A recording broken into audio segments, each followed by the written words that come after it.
quiet house, I sighed and soothed my angry parents. Elizabeth has been paying the compensation smoothly. Considering she's a college student, I proposed a modest amount, so she should be able to finish paying within the year. Though she wants to divorce Thomas, he's resisting, and neither of them can afford a lawyer for divorce negotiations. Thus, they're separated but not yet divorced. It was also her fault for believing Thomas was a doctor just because she saw a family name similar to his on the hospital's medical staff list. Even though she's still a college student, working in customer service means she should know better than to blur the lines between customers and employees. Perhaps for her, a wealthy doctor was an ideal marriage candidate, but having an affair with a married man was wrong.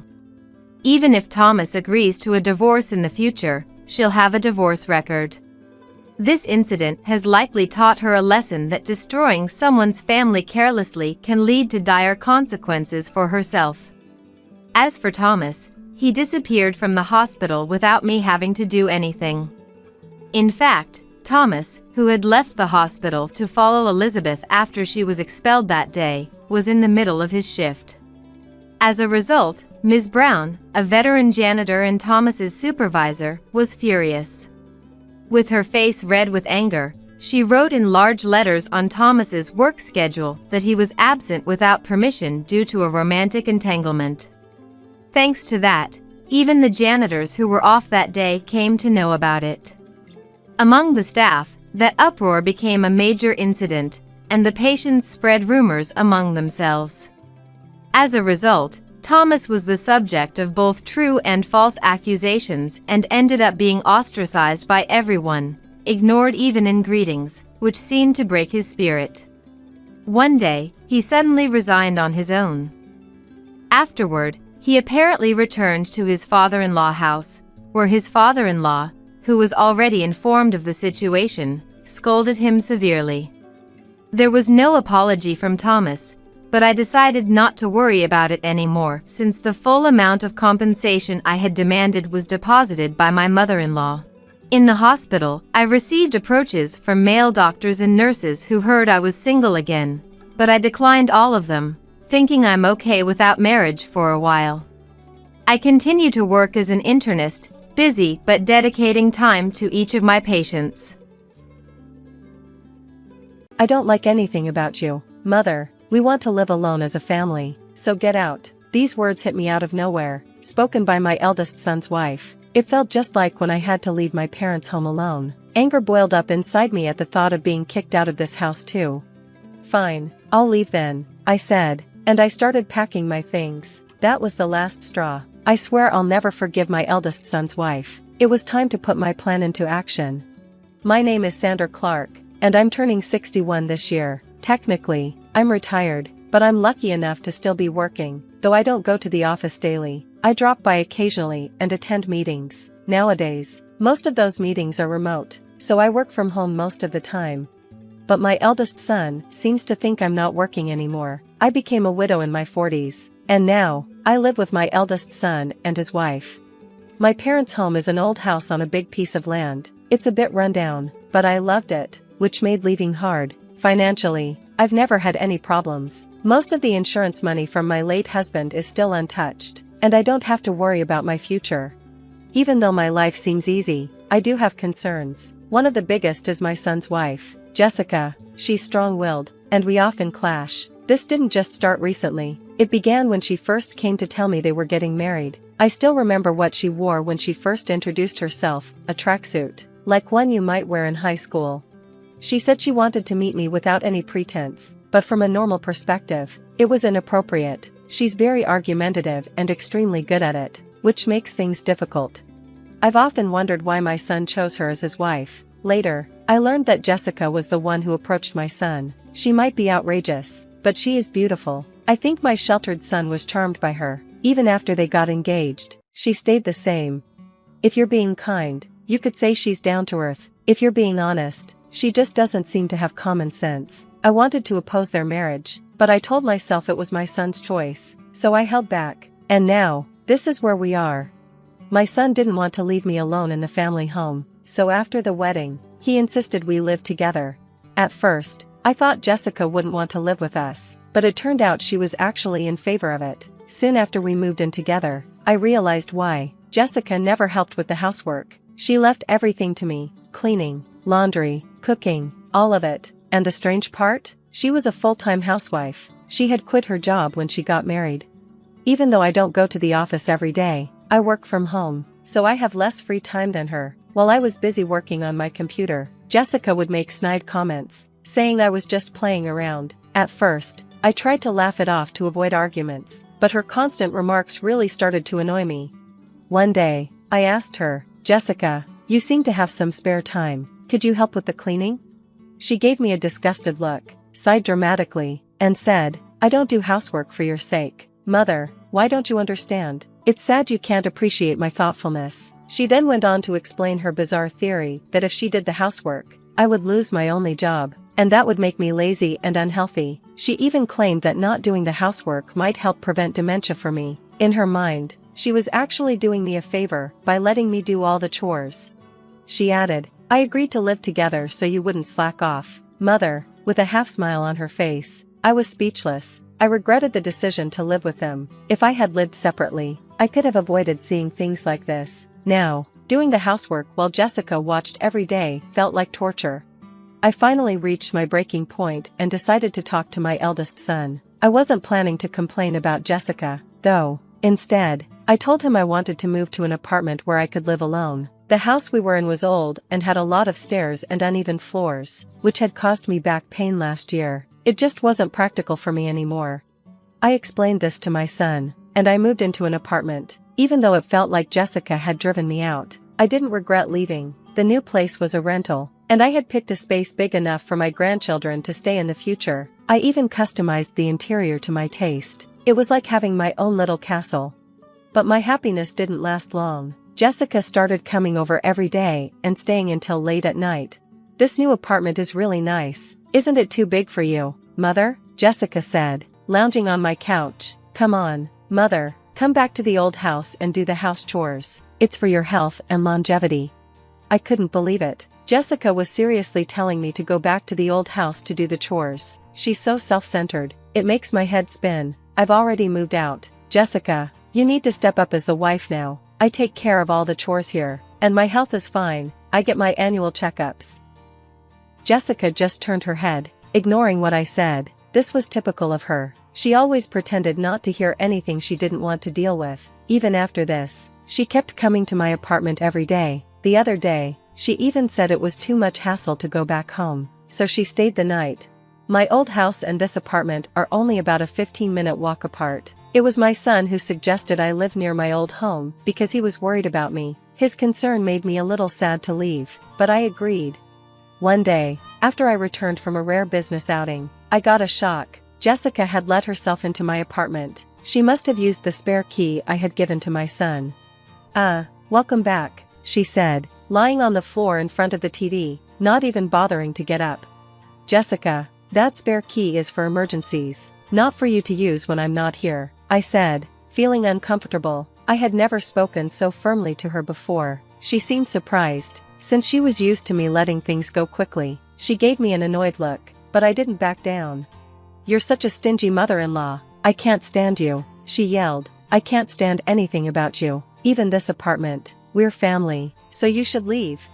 She tried to push me out the front door. It was clear she hated that I had this nice apartment while they were still living in the old house. She even complained that my son, James, was paying the rent for the apartment and said it was unfair that I lived here while they didn't. "This is what living beyond your means looks like," she snapped.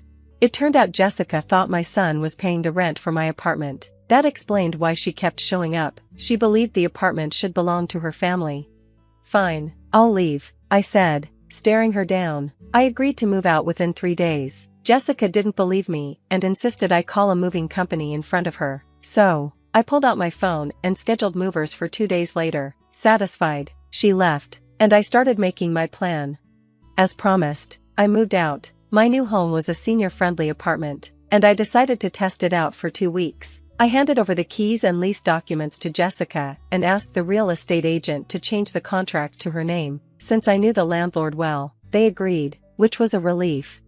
My eldest son was furious with Jessica for forcing me out. He's even thinking about divorcing her, but Jessica doesn't seem to care. Instead, she started living alone in my old apartment, saying, "Well, let's live separately." I couldn't believe how bold she was, but I knew the truth would come out soon. 5 days later, Jessica found out. My phone rang repeatedly while I was working from home. It was Jessica, and I was ready for this. I had a recorder set up and hit record before answering. "Mother, what's going on with the rent for this apartment? Why am I the one paying it? This isn't fair." Jessica was furious and clearly panicking. "Oh, but Jessica, aren't you the leaseholder now? It's only right that you pay the rent. Is there a problem?" I asked calmly, making her even more agitated. Jessica was confused. "But didn't James used to pay the rent? We're not even divorced yet, so shouldn't James still be paying?" When Jessica brought up the rent with my son, he told her that I knew the whole truth. The reality was, James had never paid the rent for that apartment. In fact, I had been helping him financially. After I retired, I stayed on as a consultant at my company and worked as an industry advisor, making a good income. With my experience, I earned far more than my son ever did. I had been secretly helping my son financially because he was struggling due to Jessica's extravagant spending. "So you misunderstood, Jessica," I said. "I was the one paying the rent for that apartment. James didn't pay a cent." Jessica, who had hoped to live separately in the new apartment, was clearly shocked. She didn't say much before hanging up the phone. I immediately called my son and let him listen to the recorded conversation. "I've been putting up with it for a while too, but I'm at my limit. You feel the same, right?" I knew my son was exhausted from paying off the debts Jessica had piled up, no matter how old he was. As his mother, I couldn't help but step in. Even if people think I'm being too soft, I believe it's a natural thing for a parent to do. In a quiet voice, my son said, "I'm going to divorce her. I'm tired too." "Well, follow my plan then," I told him, laying out the steps. I asked him to take a few days of paid leave and to start moving out his important belongings without Jessica noticing. He had to be discreet so that she wouldn't see any moving trucks or suspect anything. We decided to move his things out gradually, at night, to a location Jessica didn't know about, a house I had found for him as a new place to live. Everything went smoothly. 3 days later, Jessica called me again, even more flustered than before.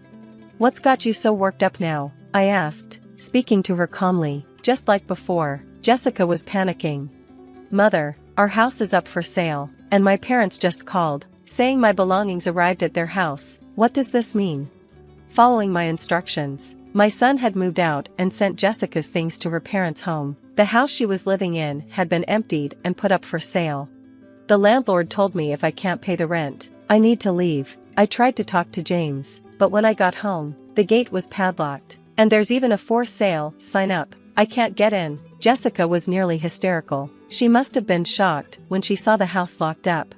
"I've already signed a contract with the realtor. You can't go back to that house anymore," I said calmly, "and there are a few things I want to clear up now." First, I reminded her, "I'm no longer your mother-in-law, right? Yesterday, James filed for divorce. You signed the papers, didn't you? So now, you and I are just strangers." My son had finally filed the divorce papers Jessica had signed long ago.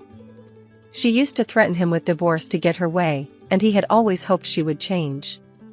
But he had finally realized it was time to move on, and he submitted the papers. "The divorce is official now, Jessica. You always told James you could divorce anytime. Aren't you happy now that things have gone your way?" On the other end of the phone, I could sense Jessica holding her breath, realizing how things had turned out. Jessica wanted to argue, but she couldn't find the words. She was clearly frustrated. Besides, after the divorce, how are you going to live in that apartment without working? Moving costs money too. "It's not easy," I said. "How did you even manage to pay the rent?" Jessica couldn't hide her anger anymore. She yelled and cursed at me, admitting that she married my son because of the inheritance my late husband left.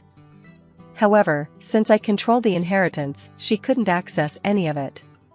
She screamed that nothing was going right, even though she married my son to help pay off her debts. Of course, I let my son hear this conversation, as I was planning to use the recording as evidence for the divorce settlement. Jessica ranted for about 15 minutes, but I stayed calm and waited for her to finish. Then, she broke down and begged for help. "I've been disowned by my family. I have nowhere to go. Please help me," she cried. She admitted that her parents had cut her off because of her spending and borrowing habits. I felt a little sorry for her, but I knew this was the result of her own choices. Apologizing now won't change anything. We're no longer family. There's nothing more to say. "Good luck with your life," I told her before ending the call. After that, I felt a huge sense of relief. Later, my son told me that Jessica had caused a scene at his workplace, to the point where the police had to be called. While she was out, the landlord changed the locks on her apartment because she hadn't paid rent. She couldn't get back in. She probably tried to call me or my son, but we had changed our phone numbers and she had no way of contacting us. We also didn't tell her where we moved, so she couldn't find us. After the incident at my son's job, she was given a restraining order. With nowhere else to go, she went back to her family's home, but they refused to let her inside. Her luggage, which I had sent to her parents' house, was left outside in the rain. She wasn't even allowed to step foot in the house. On top of that, her parents received a bill for the unpaid rent, which likely made them even angrier. I heard she is now staying in an apartment provided by an organization that helps homeless people. When I saw her on the street one day, she looked completely different. Her hair had turned white, her skin looked dry, and she seemed stressed. I barely recognized her. It was shocking to see how much her life had changed. As for me, I've started a new chapter in my life. I used my late husband's inheritance to buy a new house, a duplex, so that my son can remarry whenever he's ready. He still joins me for dinner, but otherwise, he takes care of his own things. I've realized this is the perfect amount of distance for both of us. The money from selling my parents' house is saved for my son's future and possibly for his future wife and kids. I'm also thinking about setting up the English garden I've always wanted at my new home. On my days off, I work in the garden, taking care of the plants. This new routine has brought me peace and hope for the future.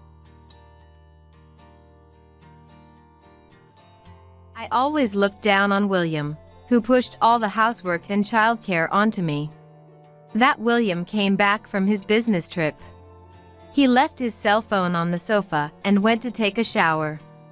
The ringtone sounded, and when I looked at William's cell phone, I saw a message from a woman. "I know your passcode." Catherine gasped as she opened the message screen. "Let's have a date at the end of next month. It's our 10th anniversary after all." Sean, who was peeking at the cell phone screen with me, said with a bitter look on his face. "I saw him cheating." "What?" "I saw him on the last day of the school trip." The image on the cell phone Sean showed me captured William entering a hotel, snuggling up to a young woman. I was overwhelmed by a feeling of emptiness. I've been betrayed for 10 years. Catherine and Sean looked at me with concern as I sobbed. Eventually, Catherine and Sean expressed their anger. "We'll make him regret it and show him hell. I won't forgive him even if he apologizes deeply." And so, the children's revenge plot began. I'm Misty, a 50-year-old working mother. This year marks the 14th year of my marriage to my husband William. I met William through a matchmaking service. I was attracted to his stable income from working at a large company, but his refreshing aura and bright smile were especially charming. I quit my full-time job after graduating college to accommodate William's wish for me to be home when he gets back from work. However, once we got married, his attitude changed completely. William turned out to be the kind of person who looks down on others and spews verbal abuse with a smile.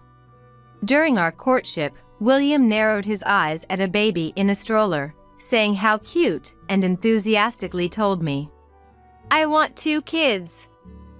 Ideally 1 boy and 1 girl." You're right. It sounds lively and fun. But as if that conversation never happened, William pushed all the baby care onto me just 1 month after giving birth. "I'm still not back to normal after coming back from my parents' house." If you're not good at housework, at least help take care of Sean. Even though I desperately tried to convey this, he brushed me off with an exasperated look. Why are you being so needy? Taking care of the baby is the mom's job, right? And you're an unemployed housewife, so you should be fine without sleep. Of course I'm not fine. I'm not fully conscious and every day is hard. So you want me, who's working, to help out? That's ridiculous. William pursed his lips. I earn a salary and provide for you all. You take perfect care of Sean and the housework. It's only natural that we each fulfill our roles. What are you dissatisfied with? Of course, I'm very grateful that you earn a salary. I really appreciate it. But William, you're Sean's dad, right? Bathing him, changing his diapers. Even if it's just on your days off, please take over those things for me. When I appealed to him with teary eyes, William glanced at Sean sleeping in the crib and uttered a shocking line.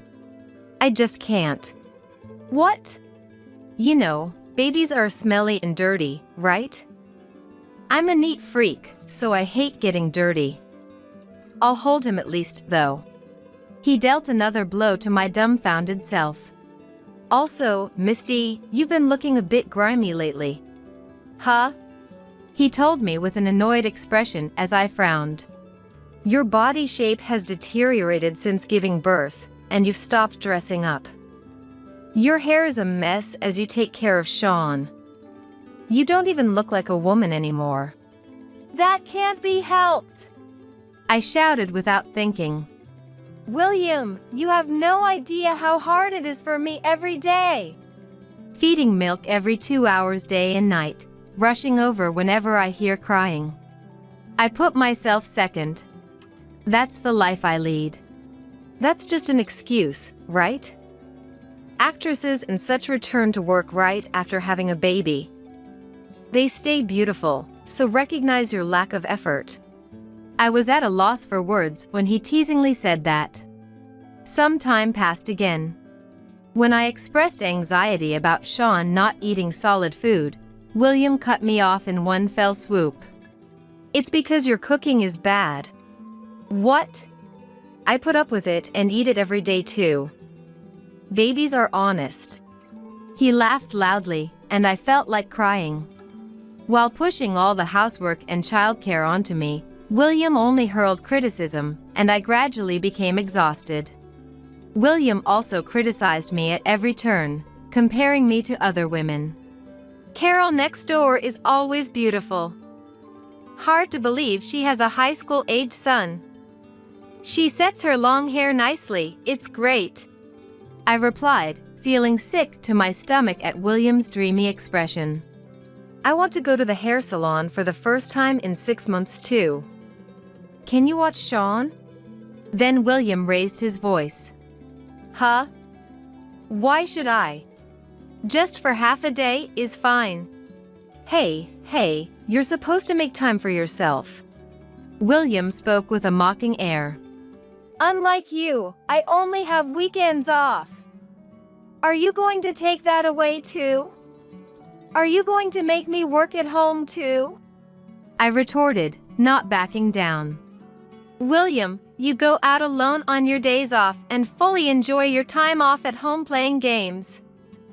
But I don't have any days off, 24 hours a day, 365 days a year.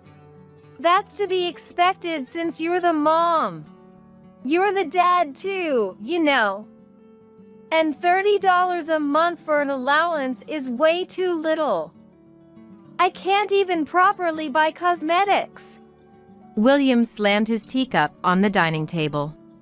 You should be grateful you even get an allowance while unemployed. You're being cheeky even though I'm supporting you. That's why I decided to manage the household finances. In our house, it's not me, the housewife, but William who manages the household finances. When we got married, I agreed without thinking deeply about it, but I soon regretted it. The thing is, William absolutely never shows me his pay stubs. I properly give you living expenses. What's wrong with me freely using my own salary? When I asked to see the bank book and pay stubs, he would invariably get in a bad mood, so I eventually gave up pursuing it. Even when William was home on his days off, he would only speak to Sean on a whim or play with him to some extent. You could say he was almost indifferent. So while I can't say Sean is attached to William, I felt it would be inconvenient to take his dad away from him, and I couldn't bring myself to divorce. As a housewife with a young child, I of course also anticipated the risks of divorce. The year Sean entered elementary school, I became pregnant with our second child. My love for William had cooled, but I couldn't give up on my dream of wanting 2 children. After experiencing 1 miscarriage, I was over the moon about the baby I was blessed with. William also wanted a girl, so I had a faint hope that if a girl was born, he might dote on her a little. But with bad timing, right before elementary school summer vacation, William received a transfer order to a regional office. "What do you want to do? Are you coming with me?" I shook my head. Sean has gotten used to elementary school, and I have mom friends here, so I want to raise the children here. Plus, it's reassuring to have my pregnancy monitored at the hospital that took care of me during the miscarriage. Then William unusually spoke kind words. "That's true. It's not just your body alone. William, this is your first time living alone, right? Will you be okay?" "It's fine. I'll just clean haphazardly, and I'll buy meal delivery services and deli items." I was relieved that William readily agreed. Eventually, our long-awaited baby girl was born. Sean seemed to adore his little sister, who was 7 years younger than him. Even if she scribbled in his homework notebook or broke his treasured toys, he forgave it all with a smile. Catherine also loved her kind brother Sean. At home, she would follow him around and constantly try to imitate him. One time, even though she couldn't read kanji, she peered into the children's book Sean was reading and disrupted his reading. There were also times she would cling to Sean's feet as he helped prepare dinner, making a fuss wanting his attention. Even at times like that, Sean never got angry at Catherine. He would read children's books to her in easy-to-understand sentences or have her help with things she could do, like removing the strings from beans, trying to get along well with her. Taking care of the housework and child-rearing alone was tougher than I imagined, but thanks to Sean willingly watching Catherine, I somehow managed to get through it. Eventually, when Catherine turned 4, I put her in daycare and resumed working part-time. A few years later, William returned after finishing his stint abroad, but in less than half a year, he was assigned to transfer to another location. This time, he was going as the director of a newly established business office. That was fine, but his presence as a dad remained lacking as always. Since she was his long-awaited daughter, every time he came home, he brought snacks and toys and took pictures with her, but that only lasted until Catherine's sense of self sprouted. When she started asserting herself, he openly showed displeasure at Catherine getting attached to Sean and began complaining. "I went out of my way to buy you a picture book, so why are you begging Sean to read it? Come to me. She just really loves Sean, it can't be helped." William clicked his tongue and vented his anger at me. "Isn't it because your discipline is bad, Misty? I bet you're bad-mouthing me to the kids after I leave." Then Catherine, who overheard from the hallway, rushed into the living room and interjected. "That's not true, Dad. Even when you come home, you just play games and don't play with me, right? But Sean plays with me at the park and listens to my stories about daycare. That's why I like Sean more." I was surprised at Catherine expressing her opinion in her innocent way of speaking. As expected of a girl, even though she's still in daycare, she's mature. Beside me, feeling impressed, William, whose dignity as a dad was wounded, retorted with a beet red face. "Oh, is that so? Well, I hate cheeky brats like you too. Hey, don't talk to a child like that. It's your bad parenting, Misty. It's outrageous for her to defy her dad." William glared at me, and Catherine gathered his things and returned to his post. Like this, he kept making arrogant remarks every time he opened his mouth, so it could be said it was his own fault that the children disliked him. Even without the children saying it out loud, I could tell from their distant attitude towards William. As soon as William came home, he would always sprawl on the sofa playing games on his cell phone or watching videos and laughing. Both Sean and Catherine would come out of their rooms to match the timing of William's return home. However, when they tried talking to William, they would get brushed off with things like "you're noisy" or "I'm busy, so go away." So recently they stopped trying to talk to him. I always wondered why he came back every month if he had no intention of interacting with his family. But the other day, the reason became clear at a neighborhood association gathering, and I was flabbergasted. "Mr. Collins, you're living alone in Washington, D.C. for work, right? It's admirable that you come home every month to see your children. I bet Sean and Catherine are happy, right? You're a good dad." Huh? Oh, yes. I smiled back ambiguously. I endure it because the neighbors gossip, but what kind of faces would the residents make if I spilled the actual situation? School entrance and graduation ceremonies have nothing to do with me, right? Catherine's piano recital? Sean is participating in an English debate competition? You go. Don't make me use my precious paid leave on that stuff. Even though he's their dad, he goes and says lines like this. The children are growing up to be good kids using William as a negative role model. Catherine, who attends the local elementary school, serves as a class representative, and Sean entered one of the top college prep schools in the state. He inherited William's intelligence and is enrolled in the advanced class. Unlike William, he doesn't show off his smarts or look down on others. He's a kind child who cares about family. The lively and energetic Catherine serves as class rep and has many friends. I'm surprised at how different the siblings' personalities are. In the fall, I purchased a gym bag and a large backpack. They were for Sean to use on his school trip. Dad lives in Georgetown too, right? Maybe I'll run into him somewhere. Even though he doesn't like William, he seemed to look forward to possibly meeting him by chance.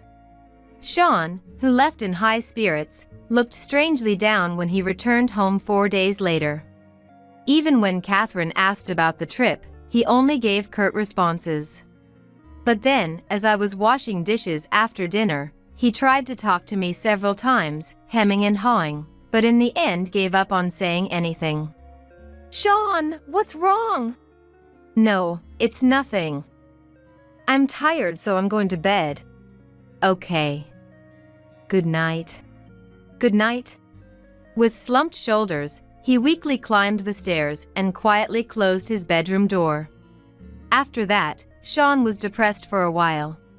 When William came home at the end of the month, Sean shut himself in his room with a displeased air and didn't come down even at dinner time.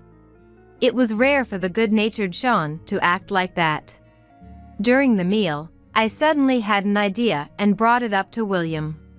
"It must be a hassle to come home by plane, right? Why don't I go to Washington, D.C. sometimes? I can cook for you and tidy up your room." Then William's face changed color. For some reason, he refused in a flustered manner. "No, it's fine. You're busy too, right? Don't worry about me." "Really?" I felt something was off. Before he would always say, husbands should always take care of their wives, and now this? After dinner, while William was taking a shower, his cell phone started ringing, left behind on the sofa. A message popped up on the screen. Casually glancing at it, I gasped in shock. It was a text from a woman. "William, I assume you're with your family right now? I miss you so much." Based on the content, she was most likely his mistress. Her name seemed to be Aurora. Catherine, who saw it just like I did, picked up the phone. "I know his passcode." "Hey, you can't just snoop through someone's phone like that." I scolded her, but Catherine just grinned mischievously. "It's fine. Dad takes forever in the shower." "That's not the point." That reaction totally proves he's cheating. As Catherine entered the passcode, Sean came downstairs. He peeked at the messaging app with us. When their conversation appeared, Sean's face darkened. He let out a deep sigh. "I knew it." Catherine, about to scream, hurriedly covered her mouth. "Let's have a date at the end of next month. It's our 10th anniversary after all. We'll have a fancy dinner, stay at a hotel with a great night view, and spend a lazy morning in my room. I'll wear that designer dress you recently bought me." Dad was really cheating on you. Catherine was visibly shocked. Then Sean spoke quietly, a bitter expression on his face. "I saw him cheating with my own eyes." "What?" "I spotted them on the last day of my school trip." Sean zoomed in on an image on the phone. My knees nearly gave out from under me. It was a photo of William arm in arm with a young woman, entering a hotel. There's no doubt about it now. It's definitely an affair. On the last day of the school trip, we had free time, remember? While our group was exploring the city, I spotted a couple in the distance entering a hotel. Sean explained with a grim expression on his face. "How did you even recognize it was Dad?" The age gap between them caught my eye. It was like a parent and child. As I stood there, at a loss for words, Sean apologized regretfully. "I'm sorry. I wanted to tell you as soon as I got home, but I just couldn't bring myself to do it." "No, it's okay. It must have been a terrible experience for you." Thinking about how Sean had been struggling with this alone, I felt a surge of anger towards William. At the same time, an overwhelming sense of emptiness washed over me, as if a gaping hole had opened up in my chest. I let out a dry laugh and spoke quietly. "Haha. It seems like I've been betrayed for 10 years. I guess all I can do now is laugh." "Wait, 10 years? The 10th anniversary mentioned in the message is a celebration of the 10th wedding anniversary." At Sean's explanation, Catherine's eyes widened in shock. 10 years? That means it started when I was still in the womb. And it's been going on ever since? I can't believe it. Unbelievable. I sank into a chair, attempting to keep my tone light but failing miserably. A burning sensation rose in my throat, and large tears began to spill from my eyes. As I sobbed, Catherine and Sean watched me with concern etched on their faces. Crying in front of the children like this was so pathetic. I knew that, but I couldn't control my emotions. When Catherine was in my womb, William had been unusually kind to me. I had convinced myself it was because of a previous miscarriage. But I was wrong. It was simply to ease his guilt over the affair. Sniffling and wiping my tears with the back of my hand, I heard Catherine ask Sean a question. "Sean, you're not planning on letting this slide, are you?" "Of course not." Sean's voice was filled with anger as he replied. Looking up, I saw both Catherine and Sean's faces twisted with rage. "I won't let Dad get away with this any longer. We'll make him see hell and regret it. Yeah. Even if he apologizes deeply, I won't forgive him." My heart swelled with joy. It was inappropriate, but I felt reassured by the siblings teaming up together. I told myself that I couldn't just sit here crying weakly. I needed to be stronger. Sensing William coming out of the bathroom, I fled to the bedroom. If I faced William now, I felt like I would confront him about the affair. Sean and Catherine said they would get revenge, so I couldn't ruin it. Mom seems to be feeling unwell.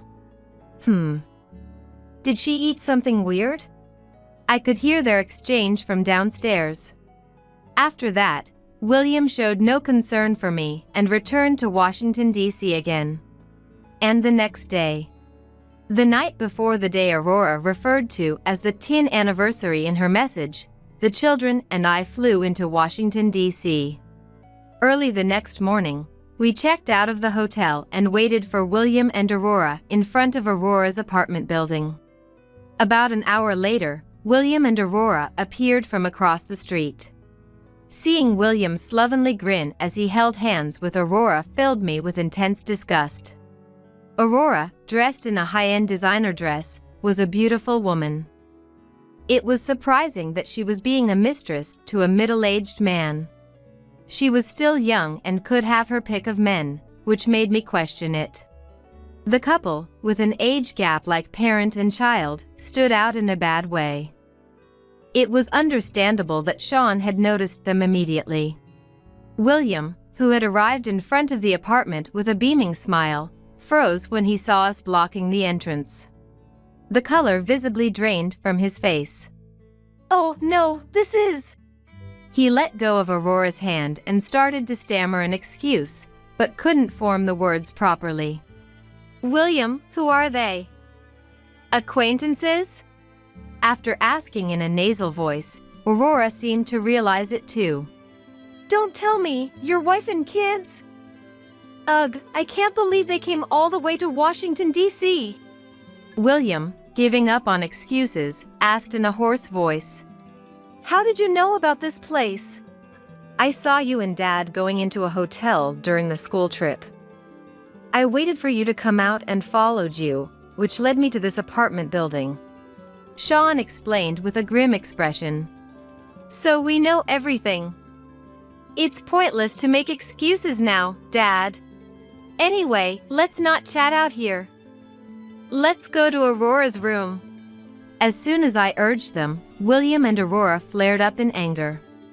"I bet Misty put them up to this. What kind of mother makes her kids do something like this? Why should we let you into the room too? Let's go, William." As William and Aurora started walking away again, I raised my voice and spoke to their backs. "Look who's talking, someone with not a shred of fatherly decency. You know what, Aurora? I can make a scene here. How you guys are cheating." Just then, people who seemed to be residents emerged from the apartment entrance. Judging by how they nodded to Aurora, they appeared to be acquaintances. Aurora glared at me resentfully and headed swiftly towards the apartment entrance. Even when the children and I accompanied her, she didn't shut us out and let us ride the elevator together. Sean and Catherine gave me a thumbs up, mouthing "nice job." I nodded and returned the same gesture. When we entered the apartment, there were mugs and bowls lined up in the cupboard that seemed to be for male use. William's toothbrush and razor were likely placed in the bathroom too. Sitting on the living room sofa, I spread out the investigation report I received from the private detective on the table. Seeing it, William said in an exasperated tone, "You even hired a private detective?" "That's right. Thanks to that, I found out something interesting." I smiled at William and Aurora. "You two have been having an affair for the past 10 years, right?" "That's right. And you even have a child together?" William hesitated for a moment, but then readily admitted, "Yeah, we do." "Are you paying child support?" "Of course I am. As a father, I have to take responsibility." I felt the urge to throw my cup of coffee right in William's smug face. How dare he say such things when he's barely had any contact with Sean and Catherine? "But Aurora, you don't have any desire to get married, do you? Asked curiously, Aurora looks up at William. I'm already so blessed, just being with you, William. I don't care about titles or status. You know that you're the most important thing to me. Ah, that's what I love about you, Aurora. William pulled Aurora close and nodded affectionately, ignoring the disgusted looks on Sean, Catherine, and me. Yeah. But William isn't your number one, is he? Well, my daughter is just as important to me. Not her, I meant this person. You married him because you love him, right? Aurora froze, still smiling. I laid out several photos on the table.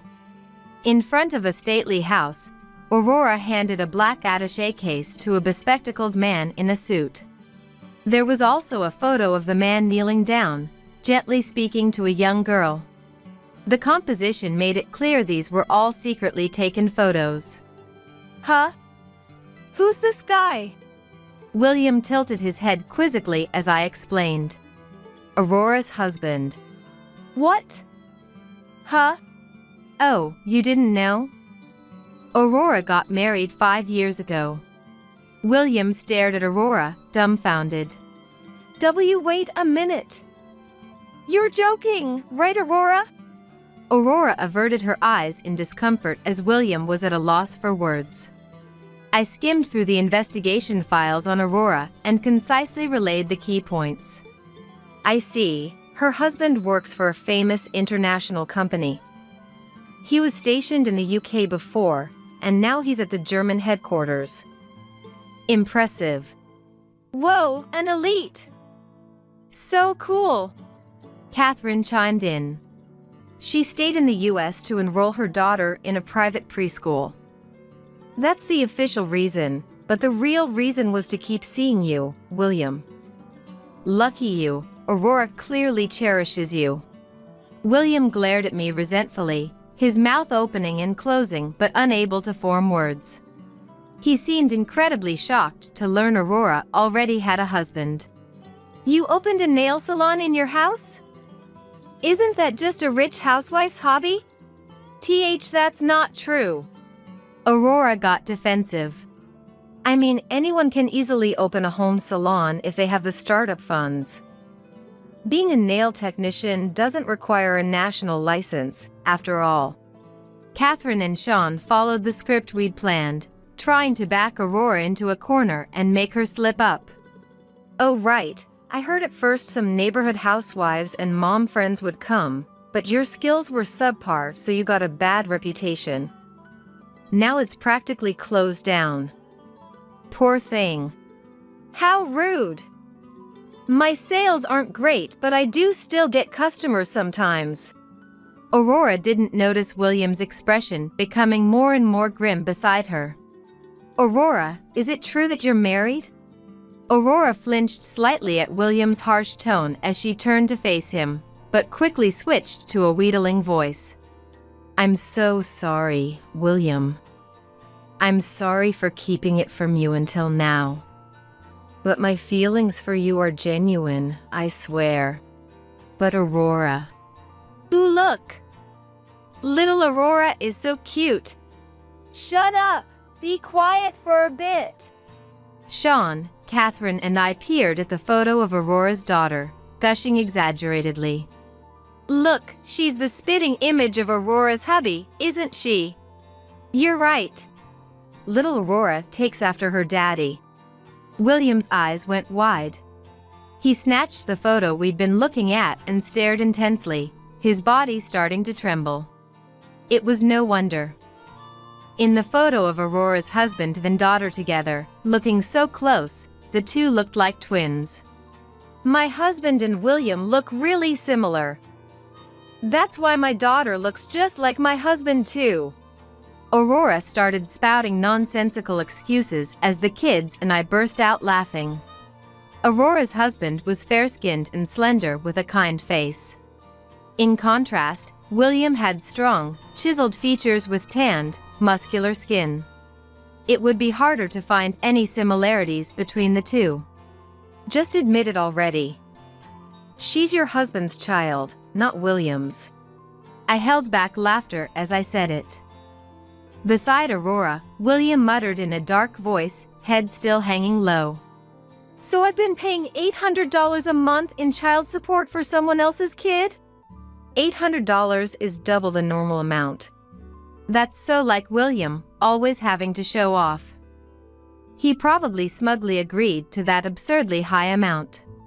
He must have assumed he could get away with deceiving me since he controlled the finances. With an agonized expression, William continued. The same goes for the rent for this apartment. I paid for my daughter's volleyball classes, clothes, and the latest game console. I was told that the reason I don't get to see my daughter much is because you usually leave her at your parents' house, so I felt like I had no choice. I was convinced. William's face turned beet red, the flush extending down to his neck. So all that money was wasted on some ridiculous nail salon startup? His booming voice made Aurora flinch momentarily, but she quickly retorted. What's wrong with taking money from a rich guy? Pursuing your dreams costs money. It can't be helped. Eyes narrowed and voice raised. Her demeanor was a far cry from the woman who had been cozying up to William just moments ago. Sneering at William's shocked expression, Aurora brazenly admitted. That's right. I was bored while my husband was stationed overseas, so I figured I'd have some fun with William after meeting him at the bar. He bragged about being some hotshot elite despite making less than my husband, so I thought I'd milk him for all he was worth. William's face crumpled into utter despair as she spoke. My husband returned from the UK but then took off to Germany right after finding out I was pregnant. I told William as a test and he was over the moon about it. Weird, right? Considering he already has a daughter. I nodded in disgusted agreement at Aurora's mocking laughter. The type to celebrate having a kid but then do none of the actual childcare. Oh, an international businessman. Your husband must be like, super smart. Catherine chimed in with naive enthusiasm. Aurora flashed her a smug, victorious smile. Well, sure. But William makes good money too, doesn't he? He gave me quite a lot, after all. The kids and I exchanged glances before looking over at William, who guiltily avoided our gaze. I mean, he does make a decent salary, but... Dad's drowning in debt, Catherine interjected bluntly. Aurora's eyes widened in surprise. Huh? William took out loan after loan to fund your lifestyle. I explained matter-of-factly. His savings are long gone and his credit cards are maxed out on revolving payments.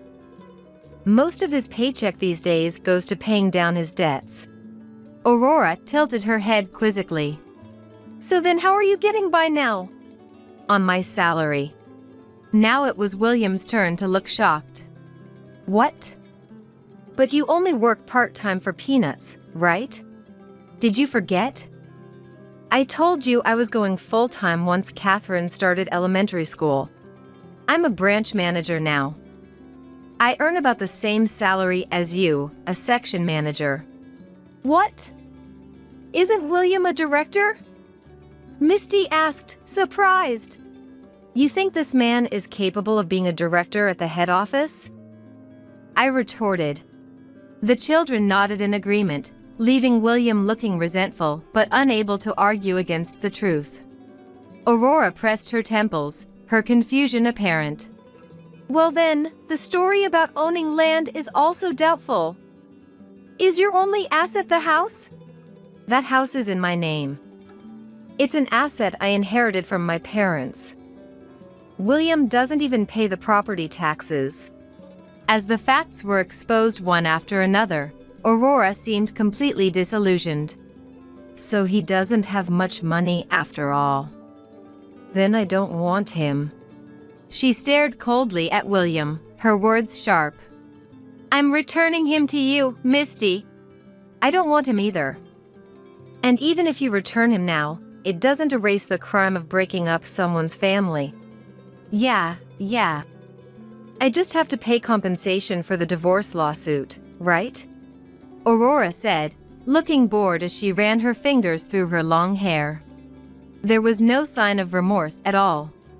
Watching this, Sean fiddled with his mobile phone for a bit before calling someone. Thank you for waiting. Please come in. Soon, the doorbell rang.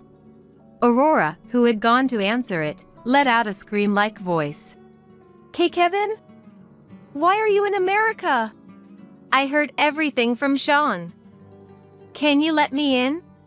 Aurora must have realized that she had no chance of winning even if she resisted. She unlocked the auto lock and after a while, let the man who had arrived at the front of the room inside. It seemed to be Kevin, Aurora's husband, who was in the photos with Aurora and their daughter. William trembled under Kevin's quiet intimidation.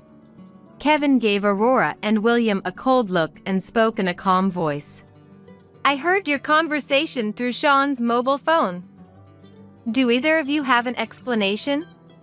I didn't know Aurora was married. William spoke in a fading voice, and Kevin nodded. It seems so.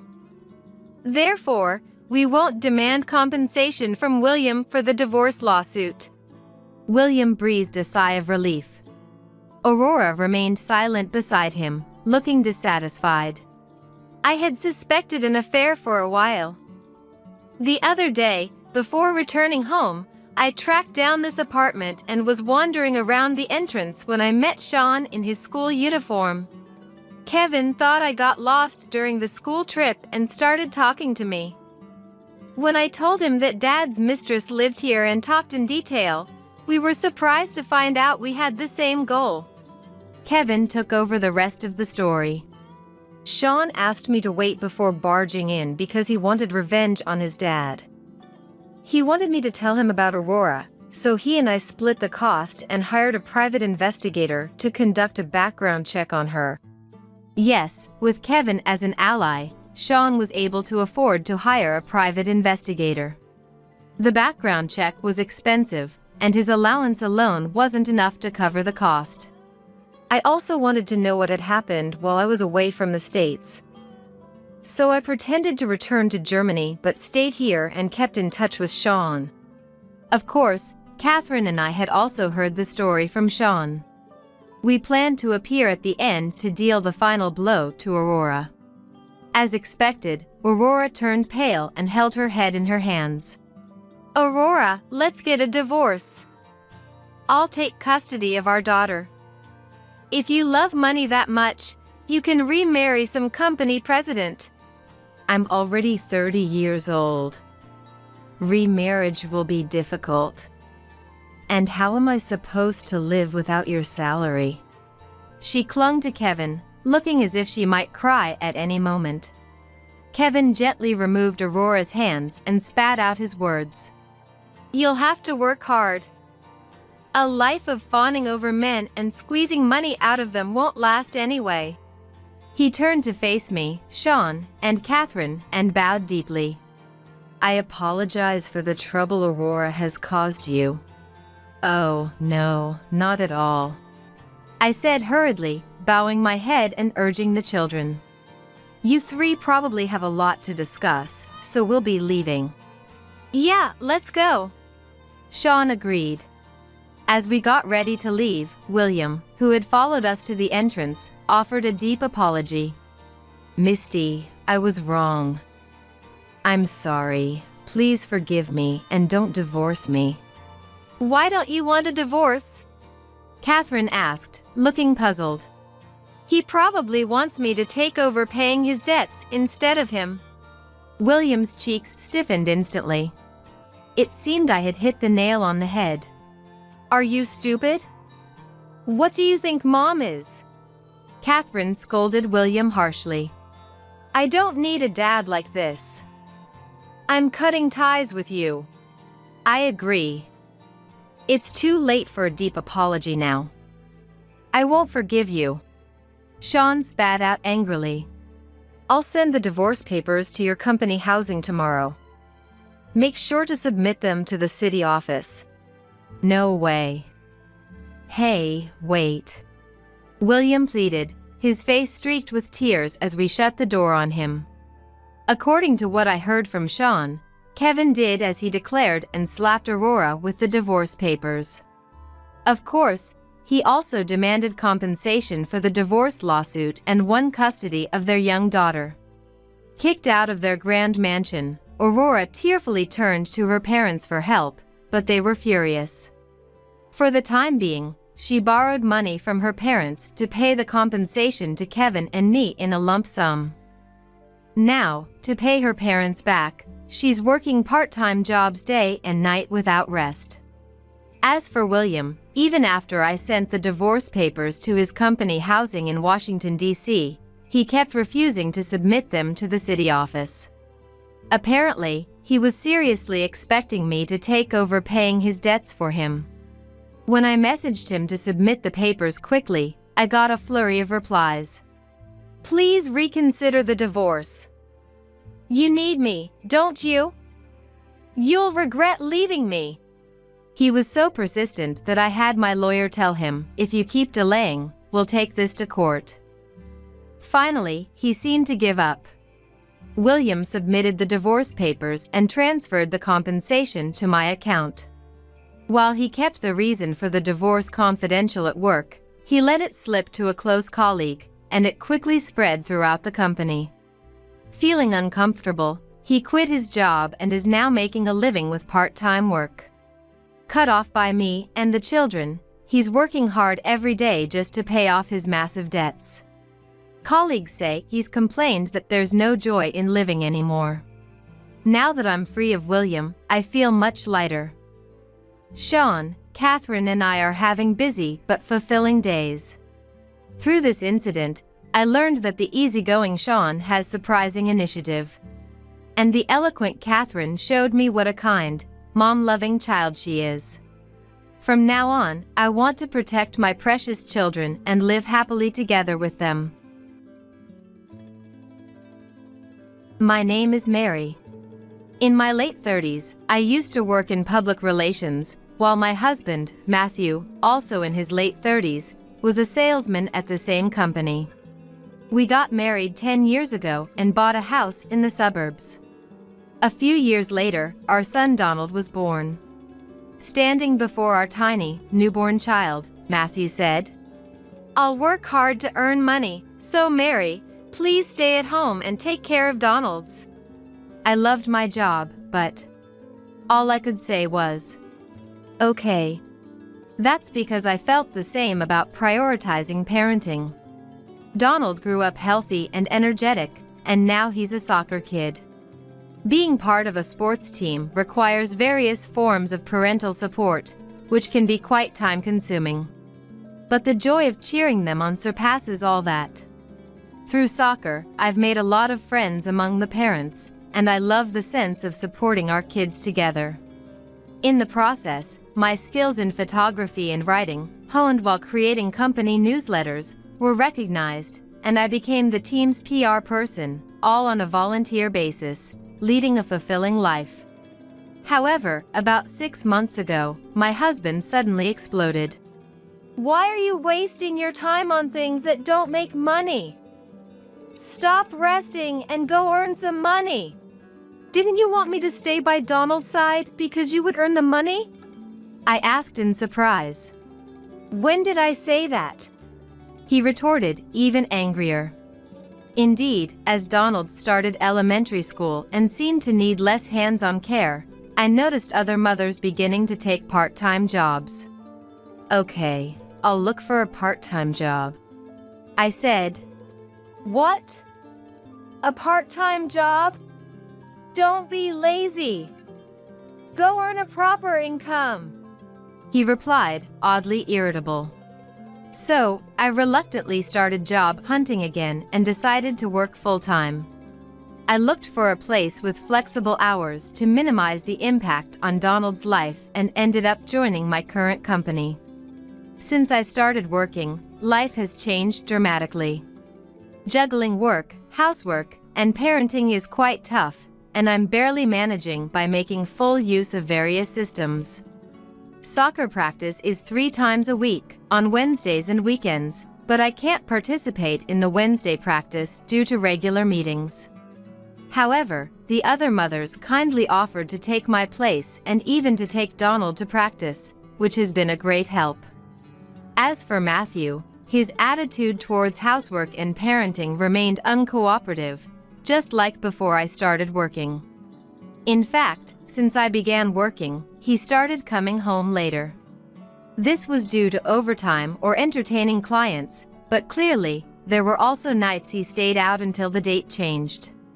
Since I started working and our income increased, my husband arbitrarily raised his allowance, saying, "I'm spending my own allowance on drinks, so it's fine," without any hint of remorse.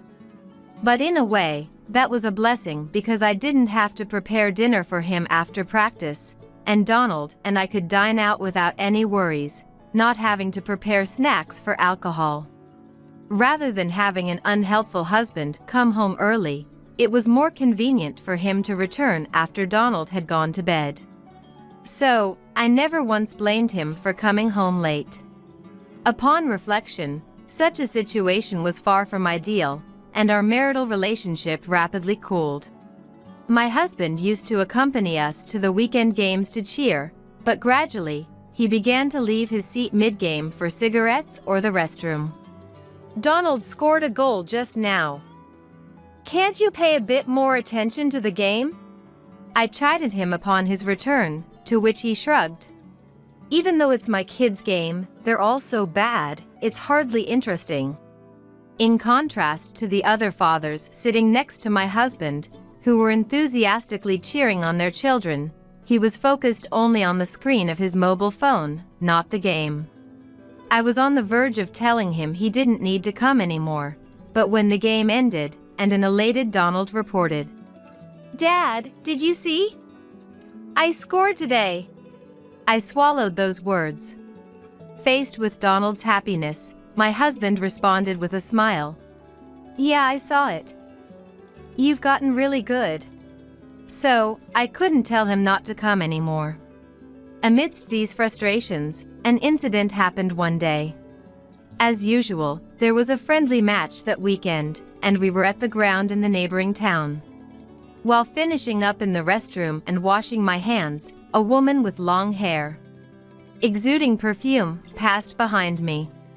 The scent made every hair on my body stand on end with an ominous feeling of déjà vu. As I was about to turn around, "Oh, Karen, it's rare to see you here on the weekend," came the voice of my friend Linda, and the woman called Karen quickly left the place, looking uncomfortable, with a quick, "Yeah, I'll see you around." When I asked Linda, wondering if she was the wife of one of the enthusiastic fathers, "Is that lady?" Linda shrugged. "Yeah, Karen works on weekends. She'd usually come on a Wednesday. Maybe you haven't met her. She's recently gotten flashier with her belongings. You saw it, right? All branded stuff. She's always been pretty but had a plain look before, so you might not recognize her even if you've met." I couldn't pinpoint what bothered me about that scent, but the sweet fragrance, out of place on the soccer field, indeed unsettled me. With an inexplicable unease, I returned to the spectator seats beside the field and sat next to my husband. My husband still seemed uninterested in the game, constantly looking at his mobile phone screen. After a while, his phone rang, and his expression brightened as he glanced at the screen. Then, quickly, I need to take this work call outside," he said and hurried away from the spot. His unnaturally happy demeanor filled me with suspicion, but the cheers around me, celebrating a spectacular goal by our team, distracted me enough to start taking pictures. The team scored a brilliant goal, and everyone erupted in excitement. The children who scored linked arms and flashed peace signs towards the parents' seats. "Did you get a picture? Your husband missed the crucial moment," James, Karen's husband, commented. I did. I'll have to show it to my husband later. Got a good one of your son, too. I replied, then asked, "Oh, where's your wife?" James looked surprised. My wife? She works on Sundays, so she's not here. And he said, but just now. I began, looking to Linda for confirmation. She was here before the game. Linda confirmed. However, are you sure? She went to work this morning, James said, puzzled. Perhaps it was a mix-up with another team's mom, and we left it at that, but it was definitely Karen. She even responded. Why would she come to the venue without telling her husband? Linda brought it up again after the game. I wonder why, I murmured, scanning for my husband. He hadn't returned since saying he was taking a call, even after the game ended. Linda, unbothered by my concerns, continued. Hey, I've got a great idea. We're off next weekend, right? How about doing some individual training and having a barbecue for lunch? Barbecue? Sounds fun. I showed interest in the cheerful plan, and Linda, eyes sparkling. If we invite the Wednesday coach, Karen might come too, she said. What do you mean? I think Karen came today specifically to see the coach. The Wednesday coach was helping out today, right? She must have come secretly from her husband. Definitely. Linda spoke openly, to which I gestured for silence with a finger to my lips. Let's leave others' romantic affairs alone. Even if it's about cheating, what are we going to do by confirming it? I asked. Just curious. I just want to check. Besides, she might not even come. Linda replied nonchalantly. While discussing this, we headed to the restroom and almost bumped into the woman with the sweet scent. Speak of the devil. Karen, we were just discussing having a self-training session next weekend since it's off and doing a barbecue lunch. Would you like to come? Linda invited her immediately. I have work on weekends. I just happened to make it today. And Karen, as expected, declined. We're inviting the Wednesday coach too, and it'll be a chance to meet mothers who usually can't come on weekends. Mary, you're coming, right? Linda persisted. Yeah, I'll come, I answered softly. Then Karen asked, will you and your husband be attending together? Unexpectedly addressing me, which caught me a bit off guard. Yes, I responded briefly. Karen laughed and said, then I'll adjust my work schedule, and vanished in the direction opposite the court, her long hair fluttering behind her. Just what was she here for? Linda remarked, and it seemed Karen had left without meeting her child or James. When we returned to the court, my husband had somehow returned and was packing up my camera tripod. Did Donald do well?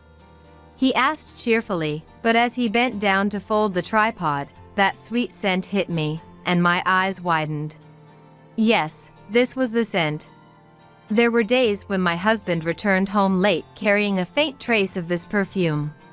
When I asked, "Is that perfume? Were you at a club or something?" he had hastily replied, "It was a business entertainment, I had no choice." That scent hadn't reappeared after that, but he had come home carrying a mix of different smells, probably having sprayed some deodorizer. Now, I realized the fragrance was so distinct because he had been with that woman. Karen's target wasn't the coach, but my husband. The anger in me surged at the thought of that woman asking if we would come as a couple next weekend and then saying she'd adjust her work when I said yes. I considered confronting my husband to make him confess, but I doubted he would admit anything. Our marriage was already cold, and I was confident I could win custody, so divorce seemed a viable option. Yet, I couldn't forgive my husband. especially thinking he had started demanding I work to support his affair. While pondering what to do, Linda contacted me the next day. The coach suspected of being Karen's affair partner can't make it this weekend. But we're still on for the barbecue, right? Holding back my embarrassment, I told Linda what was on my mind. The affair partner might be my husband. I want to catch them and make them pay. Can you help me? I asked, to which Linda responded, "What? Unforgivable. Of course, I'll help." We then included 2 other friends in our plan, making 4 of us planning the barbecue to catch evidence of the affair. We intended to set up a situation where the 2 would be alone during the barbecue preparations and secretly film them. Afterward, while the children played soccer, I would confront them. I hadn't informed James yet, deciding to see what he wanted to do once we had the evidence. Even if he wished to handle it quietly, I wasn't inclined to do so, but planned to consider it. However, the situation took an unexpected turn. On the day of the barbecue, we put our plan into action.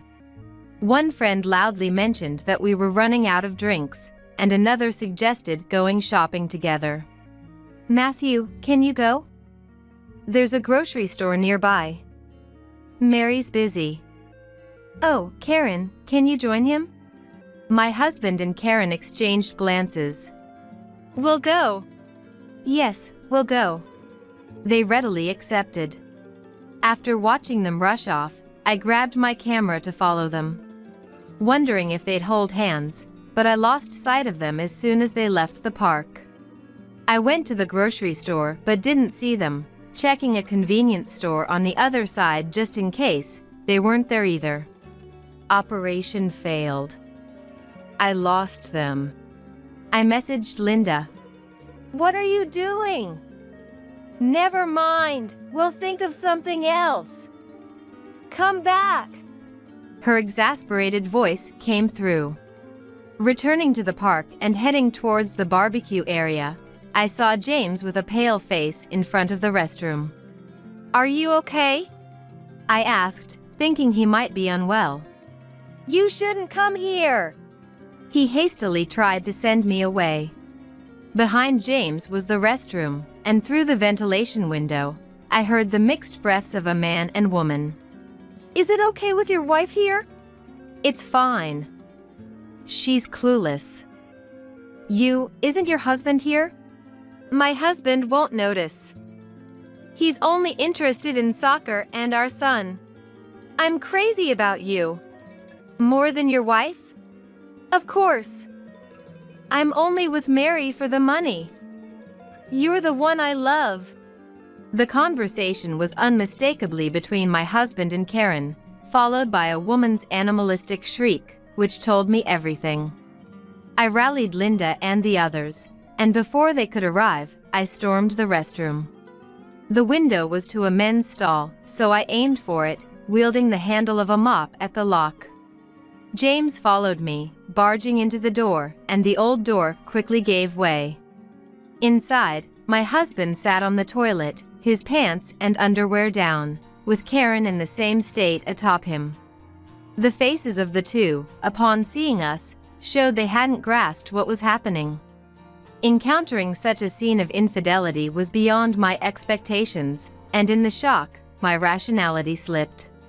"What are you doing?" I yelled, raising the mop. But before it could hit them, "Mary, calm down!" James, fearing I might kill them, stopped me, allowing the 2 to escape. "Stop!" I chased after them. "Wait, let's calm down and talk." James chased after me. And then Linda and the others joined, creating a chaotic scene of several half-naked men and women running around. However, the natural terrain of the park was not conducive to their escape, and my husband tripped over a tree root, tumbling down first, followed by the surprised woman who slipped on the damp ground and rolled down the slope. Linda and the others quickly captured them. After a long chase, I demanded, out of breath, Would you care to explain what's going on? My husband immediately apologized. Mary, I'm so sorry. It's not what it looks like. I was wrong to give in to temptation, but it's not like you think, he said, and was confronted by the woman. But you just told me you loved me.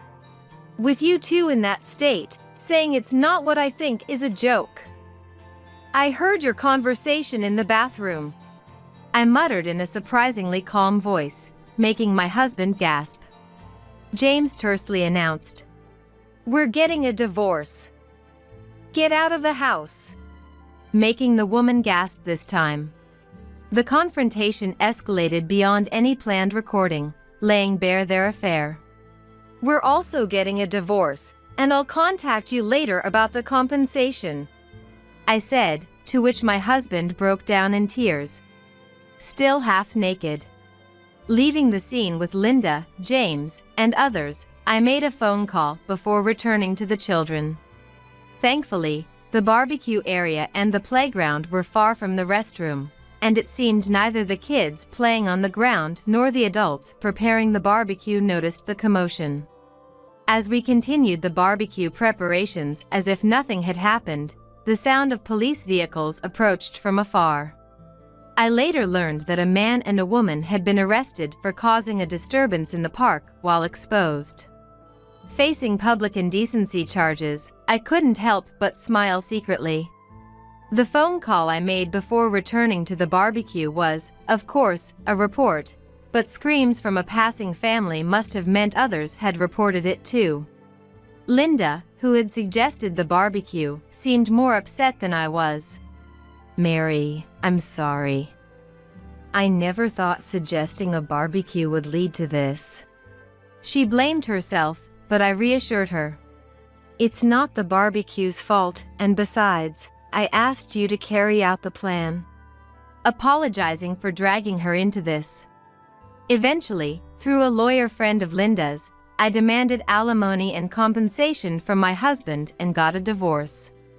The house was allocated to us in the property division. My husband, arrested for public indecency, was too despondent to resist our demands. Though Donald was a bit down, realizing our lives wouldn't change much. "Got it. But I'll help out more from now on," he said. James faced a tougher battle, fighting for custody in court. I had assumed the father would easily win custody given the mother's affair, but the legal battle was expected to drag on. Still, James's son continued playing soccer, and the mothers came together to support the team members. Despite modern-day weakening community ties, the strength of our community bonds felt unchanged. Yet, this incident of infidelity will likely go down as the worst in team history. It's a sore spot, but as long as Linda and the others are here, I'm determined to keep going. My mother-in-law, Patricia, prides herself on being from the city and has a habit of picking on me for my rural background. For instance, whenever I cook for Patricia, she never misses a chance to make snide remarks, even about the smallest things. "If your mother was around, she would have taught you properly," she would say. My parents passed away early, and not having a family home has also become a target for Patricia's sarcasm. Patricia, who loves anything flashy, goes to concerts every month in expensive clothes. "Have you never been to a concert? Oh, I suppose you wouldn't have that in the countryside." She'd mock my rural upbringing like that. While I understood cultural differences and tried to be patient, things got worse as my daughter Sarah grew up and started to echo Patricia's backhanded comments. "Mom, what does clumsy mean?" "Clumsy? Yeah. Grandma said you're a clumsy woman and that I shouldn't end up like that." "Is it bad not to fold your clothes?" In our household, we hang shirts and such in the closet right after ironing, which I thought was a pretty standard way of storing them, just like my friends and family do. "Grandma says letting robots do the cleaning means you're a failure as a mom." If using a robot cleaner makes you a failed mom, then a lot of people must be failing, right? It's one thing to feel that way yourself, but teaching it to your granddaughter as if it's wrong. Grandma said if I end up like you, I won't get married, and Dad is just pitiful. Trying to turn my daughter against me like that felt extremely unpleasant. Finally, Patricia offered to take my daughter for the summer to re-educate her from scratch. Because she always talks bad about me, my daughter doesn't like her much. I've never spoken ill of Patricia to my daughter. But I guess kids know who they can trust. Is it bad to say I dislike Grandma? She has a bad breath. My daughter confessed to me in a tiny, guilty voice. When my daughter expressed reluctance to visit my husband's family, I asked my husband, Stephen, to talk to Patricia. Maybe there's a point to what Mom is saying.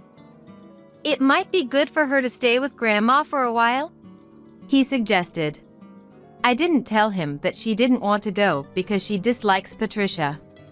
What's the point of being parents if they just do whatever their kids want? Mom must be lonely too. It wouldn't hurt to let her have her way for once. Mom gets scary when she's angry, and now I'll be the one getting yelled at. He criticized, showing no intention of protecting our daughter. I was growing tired of a husband who would cower before his mother. Still, I kept my patience for the sake of my daughter's father. When I finally mustered the courage to call Patricia and decline. What are you talking about? You must have put some bad ideas in her head, she screamed hysterically over the phone. I wanted to retort that she was the one doing the indoctrinating, but I kept quiet and listened instead. The volume of her voice was so intense that I could see my daughter next to me with tears in her eyes, trembling. I could never leave my daughter with Patricia in such a state.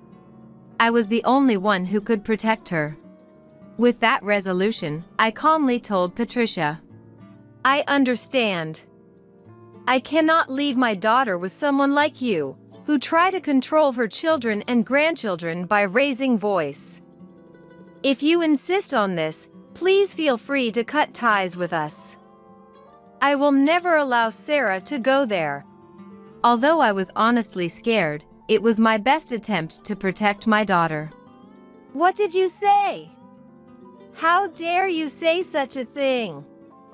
Coming from a tacky countryside. I'm cutting ties with you. Don't ever come to our house again. The phone call ended with a loud click.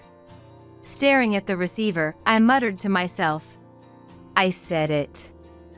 I actually said it. What's going to happen now? But more than feeling anxious, a sense of relief washed over me. It was over. The ties with Patricia were severed. Looking at my daughter with teary eyes. Grandma won't be coming to our house anymore, I said with a smile. Mom, thank you. My daughter cried and clung to me. Hugging her, I reassured myself that I hadn't done anything wrong. When I reported about the phone call to my husband, he fell silent for a while, his face looking as if he had tasted something bitter. Good job. I'm sorry for putting you through that. He offered me words of appreciation. After that, we enjoyed a peaceful life as a family of 3 for a while. The situation took a drastic turn with one phone call. Patricia had a severe accident, falling down the stairs at her home, breaking her thigh bone, and was urgently hospitalized. Despite being told to sever ties, we couldn't ignore such a severe injury. Our family rushed to the hospital where Patricia was admitted. Seeing Patricia after 3 years, she looked thinner and smaller, almost bedridden and in need of care. The first thing she said upon seeing me was, "Ah, Emily, I'm sorry for worrying you." She apologized, which was unbelievable. Had she changed? It was incredible to think she could be concerned about her son's wife despite her pain. No, Patricia, please get well soon. While I was bewildered by the dramatic change, my husband, his sister Ashley, and I discussed how to take care of Patricia after her discharge. "Hey, Emily," my husband began. "Mom's in that condition now. Can we forget the past and consider living together? But what about 3 years ago? Do you really think Patricia has changed? If you can't believe in Mom, then you can leave." I could ignore my husband's outburst calmly. Next to us, Ashley was laughing. Ashley has always had a rocky relationship with my husband, often clashing over various things. Ashley's supportive attitude made it easier to dismiss my husband's words. The real question was whether Patricia had truly changed. If she could approach my daughter and me with a renewed attitude, I, having no parents, would not mind living with her. One more time. Let's trust her one more time. I decided to live with Patricia. Patricia's reaction when we told her about the decision to live together was overwhelming. "Thank you, Emily, to forgive me after what I said. You must be an angel." She clasped her hands together as if praying. It felt exaggerated, but it was hard to believe she was the same person who had screamed at me over the phone. As Patricia's discharge approached, I was at the hospital alone, preparing.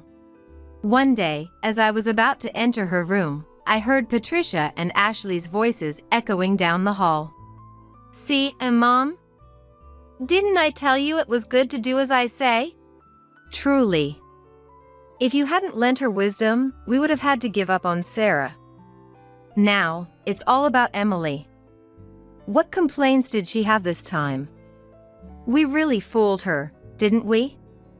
Saying I needed care when it's the least serious kind. Ha ha ha. I did act well, didn't I? Pretending to be bedridden. And Stephen was easy to convince. With Sarah around, it's all under Mom's control. I was trembling with anger at the shocking revelation.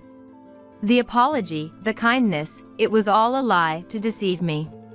The claim of needing care was exaggerated, just a pretext for us to live together. Patricia thought she could have her son and granddaughter by her side if only we lived together. I couldn't let them have their way. For my daughter's sake. But what could I do? Feeling helpless, I returned home and told my husband everything about Patricia and Ashley's conversation. I said that living together was impossible. "What nonsense are you talking about? Didn't you see Mom's apology? She was crying, for heaven's sake. You're going to bully an old woman pretending to be bedridden? Are you a devil?" Even when I explained that the care she claimed to need was minor and she wasn't bedridden, Stephen wouldn't listen. "It might be minor now, but what about later? She's looking forward to living with us, so why not just do it? How cold can you be? Just leave." It was hopeless. No more discussions would change anything. I wasn't believed. That's when I took out the divorce papers. "Is that so? Good for you. I'll gladly divorce you. Do you think you can make it on your own? A contract worker for a big company, unstable as you are." I had changed jobs to focus on our family at Stephen's request. He was a salaried employee, and I became a contract worker. He had wanted it, yet now he scorned me for it. I felt no love for him anymore. Then he delivered the final blow. "Without a family home, do you really think you can raise our daughter all by yourself?" So, Stephen too. It was clear. He had never been pleased about my lack of a family home. "I'll tell you this, I'm not raising the child. I won't pay a dime in child support. Too much. To abandon his own daughter." My hatred for Stephen grew. I decided then to execute my revenge against Stephen. "Understood. I don't need child support. I will raise our daughter." But in return, you and your family must cut all ties with us. Of course. Not only you. I don't need such a daughter either. Then, could you put that in writing? Why go that far? Fine. I'll write it. Then write exactly as I say. I, the father, and including my mother and sister, will have no further involvement with my daughter, Sarah. Write it quickly. As I read aloud the prepared document. You had it ready, huh? Stephen complained but finished writing the documents for the affidavit and to have it notarized. I immediately filed the divorce papers. Then, I proceeded to have the affidavit notarized. Upon returning home. Where have you been? Stephen had been drinking alcohol while I was out. Such a weak man, unable to stay sober at a time like this. My love for him cooled even more. Where have you been? I'm asking you. Hey, we're not done talking yet. You're the one who started drinking before we even finished our conversation. And I'm not done talking either. In fact, this is just the beginning. The beginning? What are you talking about? I did you a favor by marrying someone as unattractive as you. While waiting for the drunken Stephen to quiet down, I hurriedly packed some essentials for my daughter and myself into a suitcase. After a while, listen to this, I said, taking out my mobile phone and playing a voice file. The conversation I had overheard outside Patricia and Ashley's hospital room was shockingly impactful. Unable to enter the room immediately, I found myself sitting weakly on a bench in a nearby park, trying to process what I had just heard. Patricia had used her illness as a ploy to live with us. The plan was to kick me out after moving in together. Even with these facts, I had no family home to return to. I cried alone, feeling pitiful and longing for my parents more than ever at that moment. While I was wiping my nose with a tissue after a good cry. Excuse me, you're Patricia's son's wife, aren't you? I looked up to see Betty, a patient in the bed opposite Patricia's.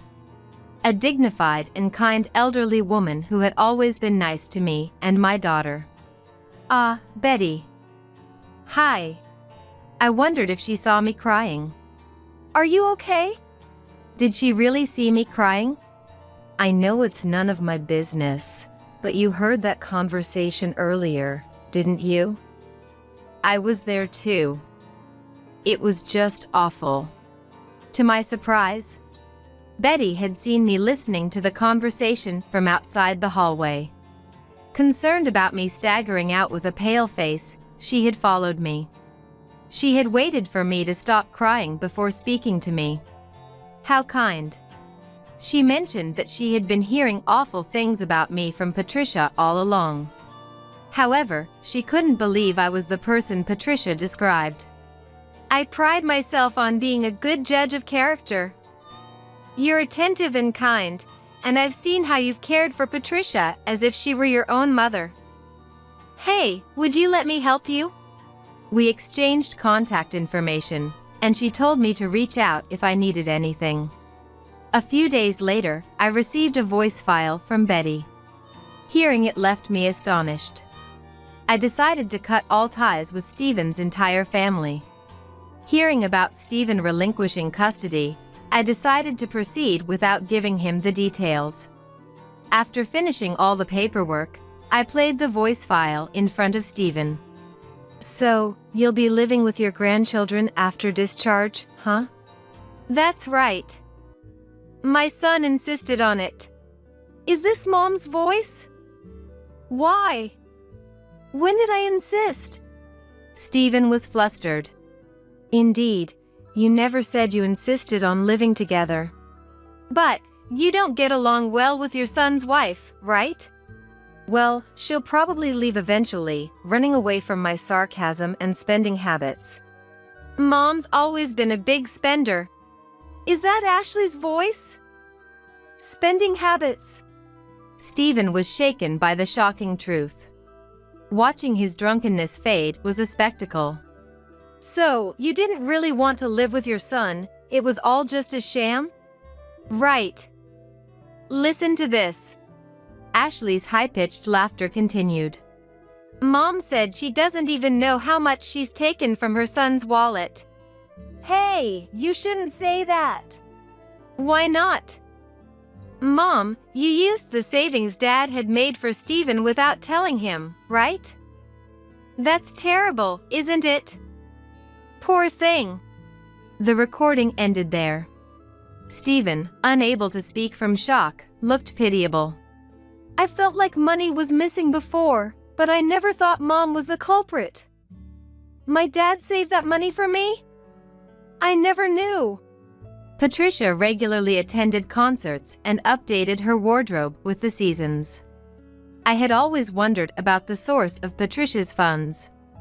The revelation was shocking.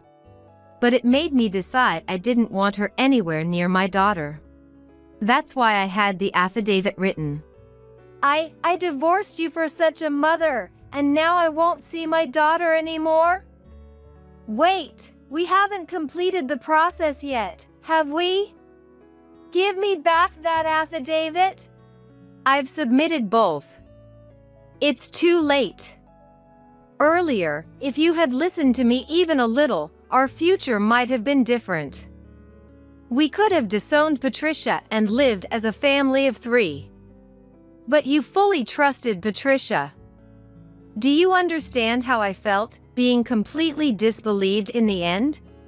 I'm sorry, really sorry, Emily. Leaving a weeping Stephen behind, I left the house. Now free, I had no financial support from Stephen. No family to rely on. Could I make ends meet as a contract worker? A few days earlier, I had confided to my boss, Dorothy, that I might get divorced, sharing the broad details. She was a woman who had always guided me warmly, despite my contract status, and I respected her greatly. We often shared personal stories, and she adored my daughter. Yet, I was a contract worker. I braced for the possibility of my contract being terminated due to my uncertain situation. If that happened, I was prepared to do anything, even enter the nightlife business. I made up my mind and asked my boss for some time. So, Emily, you mentioned you don't have a family home, right? Being divorced and jobless would be really hard. The response from my boss was unexpected. How about taking a leap and becoming a full-time employee?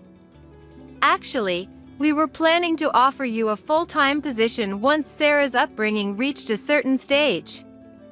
As a full-timer, you'd be on flex but could work remotely 70% of the time, allowing you to be with Sarah while working. Me? I thought, being without family, my contract might even be terminated. We wouldn't terminate your contract over something like that. Plus, we truly value your work. Though it's remote, you'll be a full-time employee, so we expect you to continue working hard. I will. I'll work really hard. I started crying as if a tightly wound string had snapped. Now I could live with my daughter. We were told about bonuses and housing allowances. With that, we were able to rent an apartment with an auto-locking door for the 2 of us. I haven't contacted Stephen since the day I left the house. However, I've been continuously updated about how badly Stephen and Patricia have fallen. Surprisingly, Ashley, who had little contact with us before, started reaching out. Ashley apparently had been struggling with Patricia living nearby, and had wanted to push her onto Stephen at some point. According to Ashley, Patricia had indeed planned to drive me out after moving in together, and she was shocked that I had already divorced Stephen before they could execute their plan. Furthermore, not taking in the grandchildren as planned led to a big fight between Stephen and Patricia. Hearing that the affidavit had been written and notarized infuriated Patricia. It seems grandchildren were more important to her than her son. Additionally, on the first day of living together, Patricia touched Stephen's wallet without him knowing, which, once discovered, led to a severe scolding since Stephen had been suspicious and monitoring her. Afterwards, Stephen transitioned to cashless transactions. Stephen no longer kept cash in the house. Patricia was left wanting in a wallet devoid of money. A little of the savings for Stephen from his father-in-law remained, but Stephen confiscated it all. Patricia was left with a monthly allowance of $100. Patricia, now in an unfamiliar place without friends, lives a lonely life with her son, who she doesn't get along with, and requires mild care. It's sad she can no longer afford her beloved concerts, but honestly, I don't care anymore since we've cut ties. I consider this my completed revenge. A bit of an update afterwards. Living with my daughter led to some happy changes. My daughter has started to come alive. Being freed from her oppressive father and grandmother seemed to have made a big difference, as her smile has become more frequent, and she enjoys our conversations during meals more than ever. Though I've become a full-time employee, resulting in a lower income, she understands. The water's still running, Mom. We need to save. Saving has become somewhat enjoyable. Although we had a higher total income before the divorce, I had less money at my disposal, so now it feels like we have more freedom. Mom, when I grow up, I'll make you so happy. Her sweet words make me cry every time. We can't afford luxuries, but we can enjoy eating out on weekends. Everything tastes better when we're together, and the world seems brighter. I feel happier more often now. Despite the hardships, I'm truly glad I got divorced. Hey Barbara, can't you reconsider? Daniel is still in middle school. To leave him and move abroad. Barbara, the wife of her son, tilted her head slightly and frowned as if troubled. Daniel is plain and slow, and to be honest, it feels like he's not even our child. He seems to get along with you in an odd way, so please take good care of him. It's one thing to speak ill of oneself, but to say such words about her own son, Daniel, it made her tremble with anger. However, those feelings were suppressed, never turning into words, remaining in her heart. Daniel and I watched the car carrying the departing son and his family until it was out of sight, then looked up at the orange tree in the empty garden. As I wondered, Daniel pointed out that there were still a few left. My son Charles and his family had taken many oranges for memories, but a few remained on the branches. From a distance, it was hard to see clearly, but some of the fruit seemed to be slightly damaged. Does that mean they didn't want those oranges? As it got colder with a slight breeze, I suggested to Daniel that we go inside, but he shook his head slightly and turned to me, his face overflowing with tears. Dad and Mom don't want me because I'm slow. It's okay. You don't need to worry. I was furious. I closed my eyes, pondering what to do with this anger, and then pondered some more, firmly resolving to affirm and raise this child positively. My name is Susan. Lately, I've lost my appetite and have been feeling unwell. When I consulted a doctor about my unclear health issues, I was advised to get more nutrition. Even with the vague advice to get more nutrition, I wondered what exactly I should eat, considering going to a steakhouse every day. But that would never be sustainable with any amount of living expenses, so I decided to make balanced meals every day. No, that would be too much hassle to keep up. So, I decided to make it a point to eat the oranges planted in my garden. Honestly, I never really cared for the oranges planted in the yard before. I hadn't paid much attention to them every year. Usually, I left the fruit for the birds to eat or just cleaned up whatever fell to the ground. But this year, after seeing a TV infomercial about easy-to-use pruning shears, I was full of motivation and bought them. Just when I was determined to start picking the oranges, I ended up hurting my back. It was supposed to be easy according to the sales pitch, but apparently not for someone with a bad back. If there's a house in a quiet residential area known for its large orange tree, that would be ours. Our orange tree has years when it bears lots of fruit and years when it doesn't, and this year, the branches are laden with oranges. It's just the year I was determined to eat a lot of them. But what to do with my injured back? Just when I was thinking that, my son and his family came to visit at the perfect time. When I explained the situation to my son, he immediately said, "All right, I'll pick them." And he rushed out to the garden.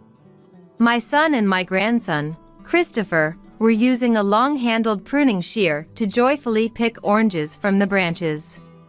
"Wow, Christopher! You got a big one!" My son skillfully cut the oranges from the branches and had his son pick them up. As for me, I was sitting by the window overlooking the orange tree, staring at a chessboard with my other grandson, Daniel. Daniel was looking intently at the chess pieces laid out on the board, lost in thought, seemingly oblivious to the noise of Charles and Christopher gathering oranges in the garden. It seems I was so focused that I didn't even hear Charles and Christopher making noise while gathering oranges in the garden. When Christopher, the older brother, quietly placed an orange beside Daniel and then turned to me, he put his index finger to his lips in a gesture for silence. He didn't want to disturb his brother, who was deeply engrossed in the game. That was the kind of kindness Christopher had. "Charles, lunch is ready." "Yeah, thanks. We'll be right there." Perhaps one reason my son and his wife visit my house several times a month is because my husband had passed away early. My son's wife, Barbara, is a down-to-earth woman who naturally takes over the kitchen in our house to prepare lunches for everyone. Daniel and I were invited to join them for the meal, but Daniel remained silent, staring at the chessboard, unwilling to move. When I gently touched Daniel's shoulder, "Huh?" He looked up in surprise, saying, "Grandma, will you play chess with me after lunch?" "Of course. Let's go." Barbara, Charles, and Christopher were enjoying their meal while watching TV, laughing together. The TV featured a special on a high school soccer player belonging to a famous high school, and Charles pointed at the TV, tapping Christopher on the shoulder. "Hey, look, Christopher. The high school you're going to is on TV." Christopher has always been athletically gifted, shining in every game he plays. Daniel took up soccer as well, but wasn't quite as skilled. He couldn't outshine his brother. Barbara looked at Christopher with joy and said, "I heard from a friend that Christopher is quite famous among middle schoolers. He's really good at soccer. It seems his name has even spread to other schools." She looked even happier than Christopher, the subject of the conversation. I couldn't help but clear my throat and glance at Daniel's expression. He looked somewhat lonely, slowly slurping up his pasta one strand at a time. Now that Christopher has a scholarship for soccer in high school, it's Daniel's turn. With a promising brother like Christopher, Daniel will surely improve quickly too. Right. Christopher and Daniel, let's play soccer in the park after lunch. But Charles, isn't Daniel going to continue with chess? Oh, right. You haven't finished yet? I informed Charles that the game was still ongoing. Then, I suggested if they'd like to join us in chess, though playing soccer is also great. Charles and Barbara exchanged glances and started laughing together. "You're joking, right? Playing chess by the window on such a sunny day? What an unhealthy hobby." "Charles, that's a bit harsh on Susan's only hobby." Both of them seemed to mock me and Daniel, but I didn't want to argue and risk spoiling our family relationship, so I nodded along and started washing up in the kitchen. I peeled the freshly picked oranges, placed them on a plate, and brought them out. Christopher and Daniel started eating them, laughing together. I discreetly approached Charles and tapped him lightly on the head from behind. Hey, you know Daniel isn't much into sports like soccer, right? He enjoys playing chess, so don't say weird things. Did I say something wrong? Charles, seeming neither concerned nor remorseful, took the ball and went to the nearby park with Christopher and Barbara. Left behind, Daniel and I returned to our seats by the window. Sitting in front of the sunlit chessboard, Daniel casually looked up at the orange tree. There are still a lot of oranges left, huh? Yes, do you want some more? Daniel shook his head slightly and then turned his gaze back to the chessboard, refocusing his attention. He has a strong ability to concentrate. At this point, I can't predict how Daniel will grow up, but I have a feeling he'll take a path quite different from his brother Christopher's. And so years passed since then. On a sunny day, Daniel and I were again eating oranges picked from the garden. After Charles finished bringing in few small boxes to my house, he stood by the window with a gentle smile, looking up at the orange tree. Sorry, Mom, please take good care of Daniel. I pondered over how to respond. While caressing the oranges picked from the garden, I sighed. Christopher, having been recognized for his soccer talent at his new high school, was scouted by an overseas club team. I, knowing little about soccer, couldn't grasp the significance of the team that scouted my grandson. But when I heard Charles was ready to quit his job and move abroad, I realized this was a big deal. With assistance promised by the scouting team for their life abroad, Barbara was already excited about the overseas move. Every time we met, she would say, "I'm really interested in foreign cultures." She was already studying the culture of the country through books. I had assumed the whole family would move abroad, but they asked me to raise Daniel alone in my house. Christopher was initially surprised and was opposed to the idea. Think about it, Christopher. Wouldn't Daniel be happier living here with Grandma than in an unfamiliar environment? Don't you think so? But Barbara convinced him by saying so. And today, after moving all of Daniel's belongings into my house, they were set to leave on an afternoon flight. Daniel looked sad as he checked the contents of a cardboard box filled with his clothes. Charles and Christopher, knowing they wouldn't return to this house for a while, picked many oranges from the garden tree as a final memory. As the tree's branches became bare with each orange picked, it started to look naked. Daniel, Grandma might not feel well sometimes, so help her out, okay? And work hard on your studies too. Charles said this to Daniel as he cheerfully bid farewell. Though I knew it was already decided, I couldn't help but pull Barbara aside to a spot away from Christopher and Daniel and started speaking in a low voice. Hey Barbara, can't you reconsider? Daniel is still attending middle school. To leave him and move abroad. Barbara tilted her head slightly and frowned as if troubled. Daniel is plain and slow, and to be honest, it feels like he's not even our child. Since he seems to get along with you in a strange way, please take good care of him. It's one thing to speak ill of oneself, but to say such words about your own son, Daniel, made me tremble with anger. However, those feelings remained pressed deep into my heart, never turning into words. Daniel and I watched the car carrying my departing son and his family until it disappeared from view, then turned to look up at the orange tree in the empty garden. As I wondered about the tree, Daniel spoke and pointed out. There are a few left. Charles and the others had taken many oranges as memories, but a few remained on the branches. From a distance, it was unclear, but some appeared slightly damaged. Does that mean they didn't want those oranges? As the breeze grew colder, I suggested to Daniel that we go inside. He shook his head slightly and turned to me, his face overflowing with tears. Dad and Mom don't want me because I'm slow. It's okay. There's nothing to worry about. I was furious. I closed my eyes, pondering what to do with this anger, then resolved to affirm and nurture this child positively. 9 years have passed since then. Beside the chessboard by the window, I looked up at the orange tree in the garden. The birds know best when the oranges are ripe, pecking at the fruit when it's time. I used this as a cue to start harvesting.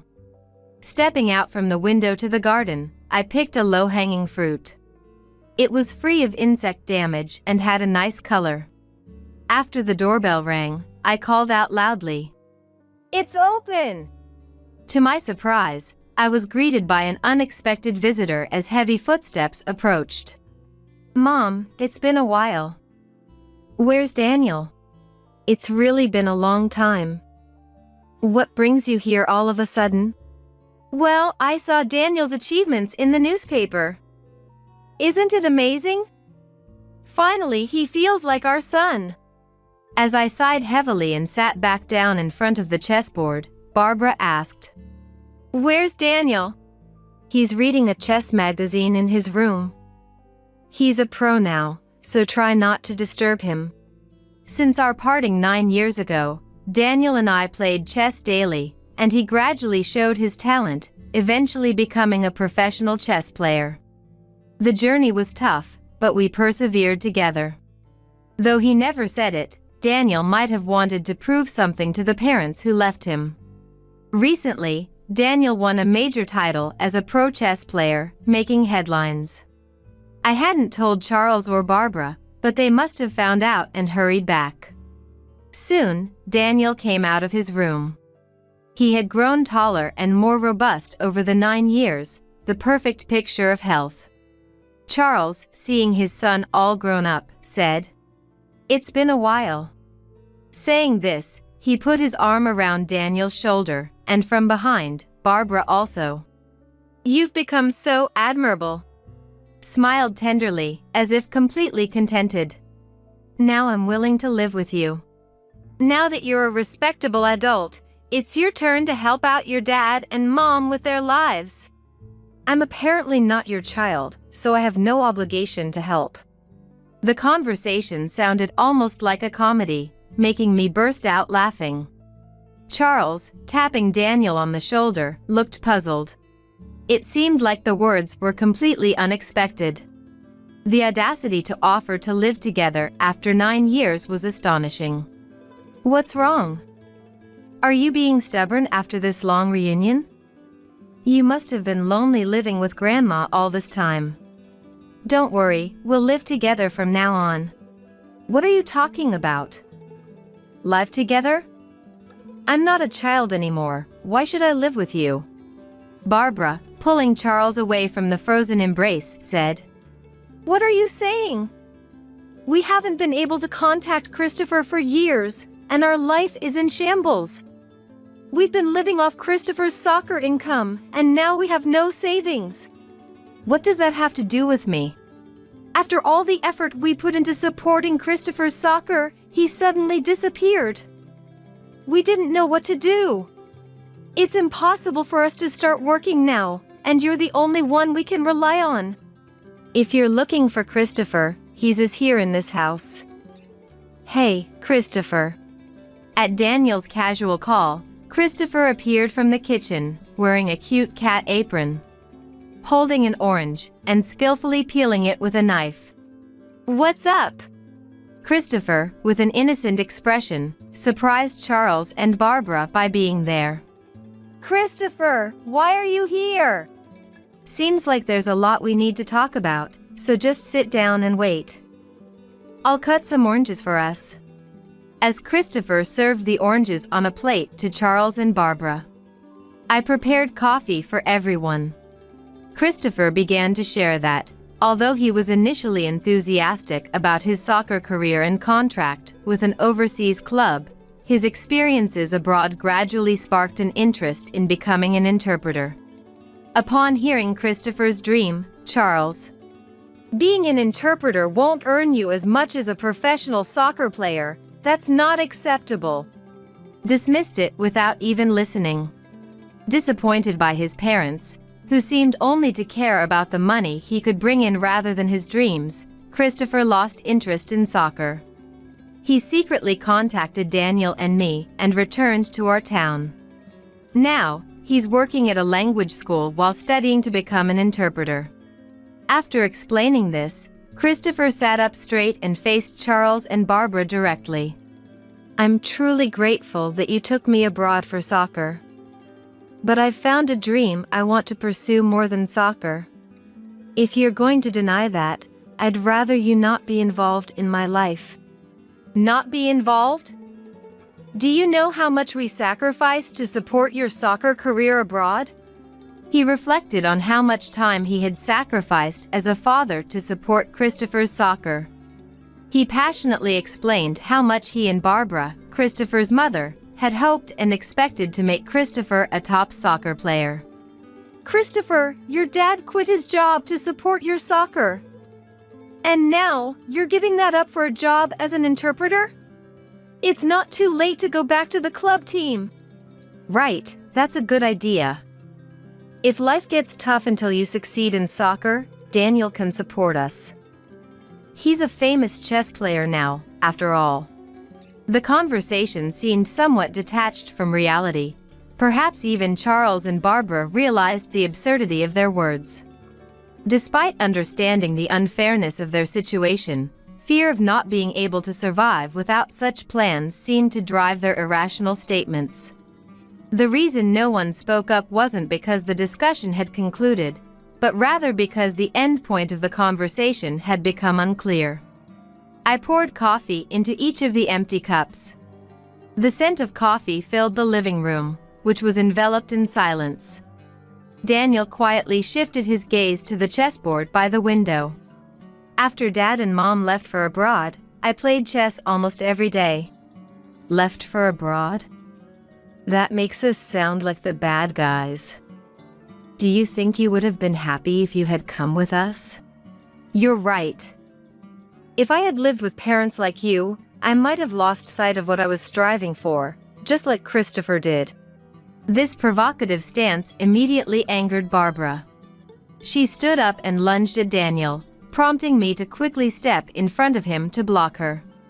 Barbara glared at me and shouted at Daniel. "Move! How dare you speak to your parents like that?" "Speak to your parents?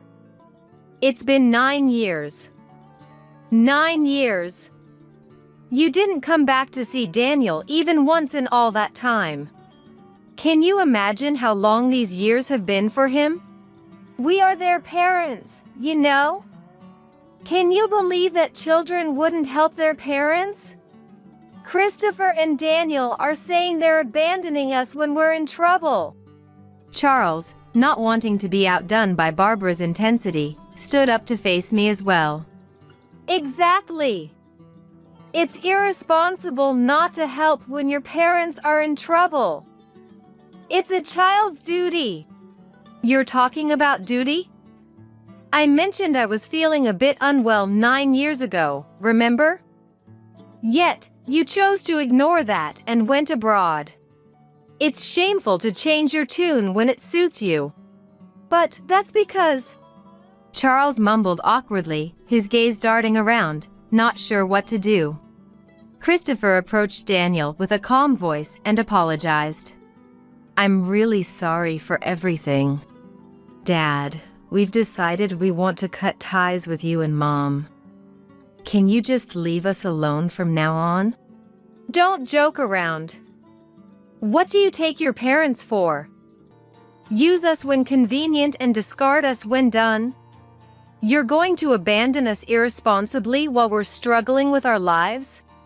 Involuntarily, I found myself shouting. "That's not it!" My voice might have echoed throughout the quiet neighborhood, possibly heard by the neighbors. But I couldn't worry about the neighbors at such a moment. I grasped Christopher and Daniel's hands firmly in mine. Holding them by my sides, I could feel them trembling slightly. Despite their calm demeanor, they were frightened by their biological parents' sudden visit. I knew I had to express the anger on their behalf. It was time to voice the feelings Christopher and Daniel had harbored towards their parents. It's the adult's job to work for their children, not the other way around. We're the parents. We are a family. After abandoning a young Daniel and selfishly deciding on Christopher's potential, like you have any rights to say that. How are you their family? At my words, Charles's eyes widened in shock, and he reached out to grab my collar. Instinctively, I braced for any potential violence by curling up defensively. However, Daniel quickly stepped in front of me and effortlessly lifted Charles, sending him spinning through the air. And before you know it, Charles was lying on the ground, looking up at Daniel. In a state of shock and lying down, Charles is too astonished to say anything. He probably never imagined that the once frail Daniel could throw him. I won't allow anyone to harm our family. Being completely thrown can make a person feel utterly defeated. Charles, lying on the ground and looked down upon by Daniel, must have felt a deep sense of embarrassment. Barbara rushed to Charles with a worried look, but he got up, saying, "I'm fine." However, the aggression he had shown earlier had vanished. Voices from outside could be heard. It seemed the neighbors had gathered, alerted by the shouting from our house. Charles and Barbara exchanged glances and hurriedly left the house, their departure marked by their pitiful retreat. Their future, after such a humiliating exit, remained unknown. Relying on Christopher's income from soccer, Charles and Barbara had little in the way of qualifications or work experience, making it difficult for them to find decent employment at their age. 2 years later, Christopher successfully became an interpreter. His work took him to various places, keeping him busy. Daniel continued to diligently study and practice chess, striving to master the game. Both brothers excelled in their respective fields. As for me, with my grandchildren grown and independent, I started teaching at a children's chess club, aiming to nurture their interests. Having loved chess since childhood, I had once dreamed of becoming a professional player. Despite joining chess clubs in middle and high school and competing in numerous matches, I recognized my limitations and eventually lost faith in my own talent. Even though friends and family encouraged me, saying I had talent and should keep at it, I lost the ability to believe in myself. Having experienced the pain of not accepting my own immaturity, regretting giving up on my dreams, and feeling a tightness in my chest, I had a strong desire to convey something important to the children in my chess class. After all, I had successfully raised Daniel, an exceptional professional player.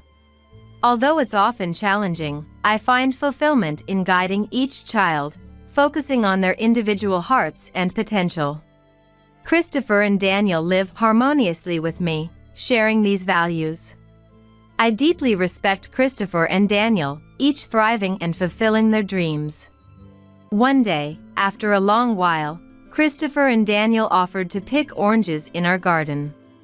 As I've gotten older, reaching for the high oranges has become more of a chore, so I was grateful for the help. Christopher stretched the pruning shears as high as he could, trying to gather all the oranges for my chess club students. "This is quite the tedious task," I remarked with a smile, solving chess problems by the window. I remembered how I used to challenge Daniel with my own chess problems, but now, as a professional player, he would present me with puzzles and watch amused as I pondered over them. "This one's tough." It's a joyful realization that Daniel, whom I taught chess, has far surpassed me in skill. Hearing laughter, I saw Christopher and Daniel gathering oranges with joy. "Grandma? What's up?" "There's something I've always wondered about every year." Daniel pointed to an orange located at the very top of the tree. "That branch is always out of reach with the pruning shears, so picking from it is forbidden. Shouldn't we pick all of them for your chess students?" I stopped Christopher from fetching a ladder from the shed. "Leaving a few oranges on the tree keeps it from looking completely bare." I chuckled. "Leave that one. It's meant to be left there." I used to look at the remaining oranges after Dad and Mom left us and wonder if I was like those unwanted fruits. Daniel's face showed a hint of sadness. I remained silent, focusing on the chess problem. Not just for oranges, but there's an old custom of leaving one fruit on the tree instead of picking them all. Daniel came over to me and watched as I pondered over a chess problem he had created. His expression bore the same youthful look as it did back then. There's an old custom of leaving one fruit on the tree as a token of gratitude and hope for future harvests. Gratitude and hope. Moreover, it's left as food for the birds to help them through the harsh winter. The last remaining orange isn't unwanted, it's actually the most special one. Special. I see, so that's how it was. Daniel whispered softly, and I gently stroked his head. Daniel, who has grown quite a bit, doesn't try to escape from my hands and allows me to continue stroking him without resistance. Well, what to do now? This chess problem presented by such a dear grandchild. It's too difficult for me to understand at all. Maintaining my dignity as a respected chess figure in his eyes was crucial, yet finding the solution seemed impossible in the moment. As I pondered, stroking Daniel's head, I hoped for a way out of this predicament, wishing for more such special moments to continue indefinitely. I'll give you a kid with developmental disabilities. Scarlett, my son's arrogant wife, said to me. A strong hatred for her stirring up inside me. She doesn't love her own children. She only sees them as tools for making money. My anger towards her reached its peak, and I decided to take my grandchild away from her. Then I'll raise her. I set the condition that she would never be involved with her child again, and arranged for an adoption. 10 years later, Scarlett, triggered by a certain event, came to regret her choices. My name is Grace. I work as a proofreader. A proofreader is someone who checks for errors in manuscripts and layout prints at publishing companies, like for books and magazines. My husband, Henry, is a film director. He's made a name for himself as a capable director, having worked on a wide range of projects from animations to suspense and horror films. We, a creative couple, had one son. He grew up splendidly, found a wonderful wife, and got married.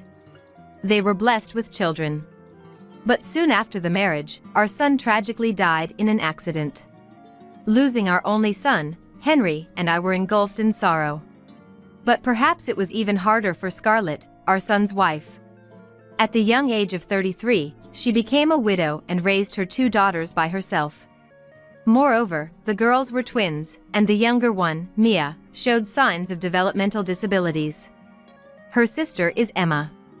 At the time, Mia's condition was diagnosed as mild, but as she grew, her symptoms became more evident, and now she attends a special education class at the same elementary school as Emma. Raising a child with disabilities is no ordinary task. Especially for Scarlett, who lost her husband so early, her days must be incredibly hard. Of course, my husband and I try to support her in every way we can. She has a job, so during times like evenings when she can't take care of the kids, we take them in. Still, the hardships she's faced since our son's death are unimaginable. I am grateful to her. She truly cared for her children. Until she became obsessed with a certain man. Her personality changed after meeting this man. Grace, I'm taking Emma to her piano class, so I'll drop Mia off at your place. I should be there in about 5 minutes. That was a sudden, unexpected call. Previously, Scarlett used to check my schedule and show consideration, but lately, it's always been abrupt. She might know her piano class schedule in advance, yet she calls out of the blue, wanting to drop off Mia without any prior discussion. It's not just inconvenient for me, but for Henry as well, who has his own work. Scarlett, I think it's admirable how much you care for Emma. But if you're going to ask us to take Mia in suddenly every time, we have our own schedules too. Wait, aren't you off today, Grace? I saw on the calendar that you have every Tuesday off this month. Scarlett knew everything about our work and home schedule, as she often brought the kids over. It felt invasive, like being monitored. There are things we can only do on our days off. Please, don't just leave the kids with us without discussing it first. It's not that we don't want to take them. It's just a bit troublesome without any prior notice. I understand. I'll be more careful from now on. There was a brief pause, and Scarlett's reply sounded listless. Accompanying her perfunctory response was a faint clicking of her tongue. Before I could respond, she abruptly ended the call. Soon after, I heard Scarlett's car parking outside. Suppressing my exasperation, I got up from my chair to head to the door. Then, I overheard an unbelievable remark from the entrance. "Mia, just go on to Grandma's by yourself." From the entrance, I heard Scarlett's condescending voice speaking to Mia, leaving me shocked and speechless. Moreover, I only heard the sound of the door opening once.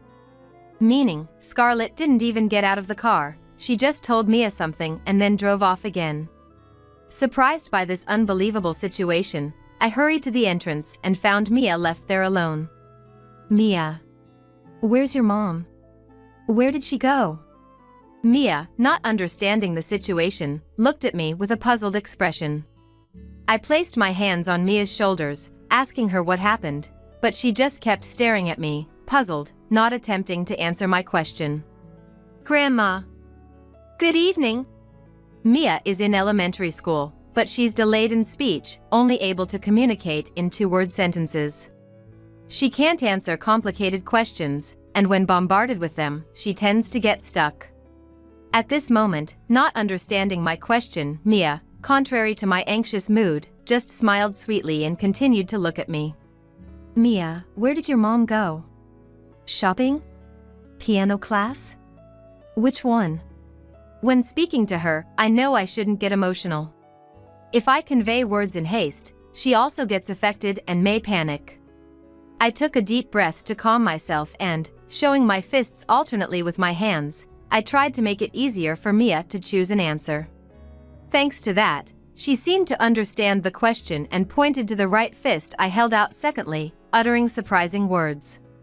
"Piano. Went with Emma and a man." "A man." Hearing this intriguing word, I impulsively asked her more questions. "Is he Mom's friend? Emma's friend?" "No. Mom's favorite person." Seeing her talk happily made my heart ache. Scarlett left a daughter behind to go to Emma's piano class with a new man.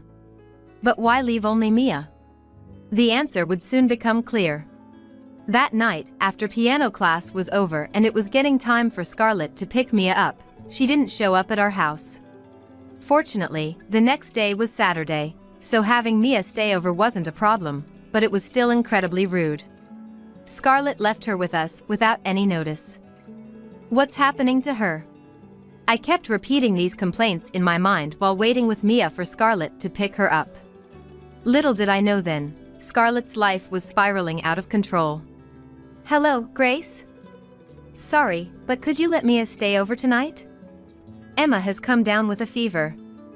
I don't want Mia to catch it, so could you look after her?" It was past 9 p.m. I had finished giving Mia a shower and dinner, and was just waiting for Scarlett to pick her up when she called. Scarlett's voice on the phone didn't sound hurried, just apologetically casual. If I hadn't known the situation from Mia, I might not have doubted her words. But, having heard Mia's earlier story, I couldn't easily believe Scarlett. "All right. We'll take care of her tonight."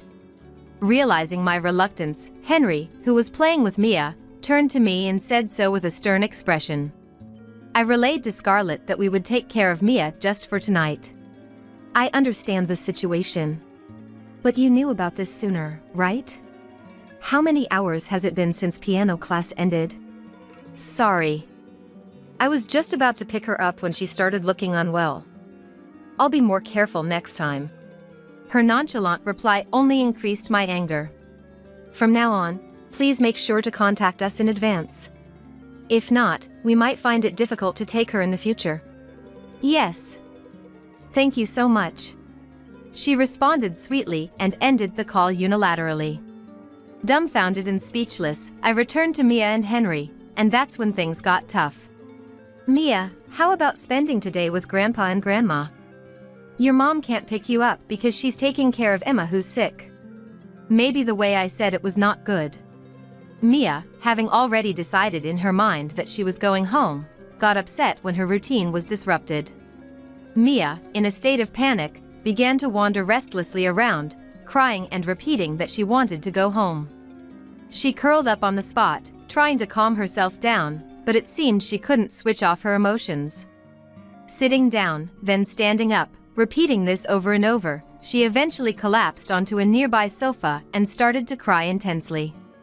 I'm sorry, it's my fault. It's okay. Let's just be there for Mia right now. We've encountered situations like this several times before.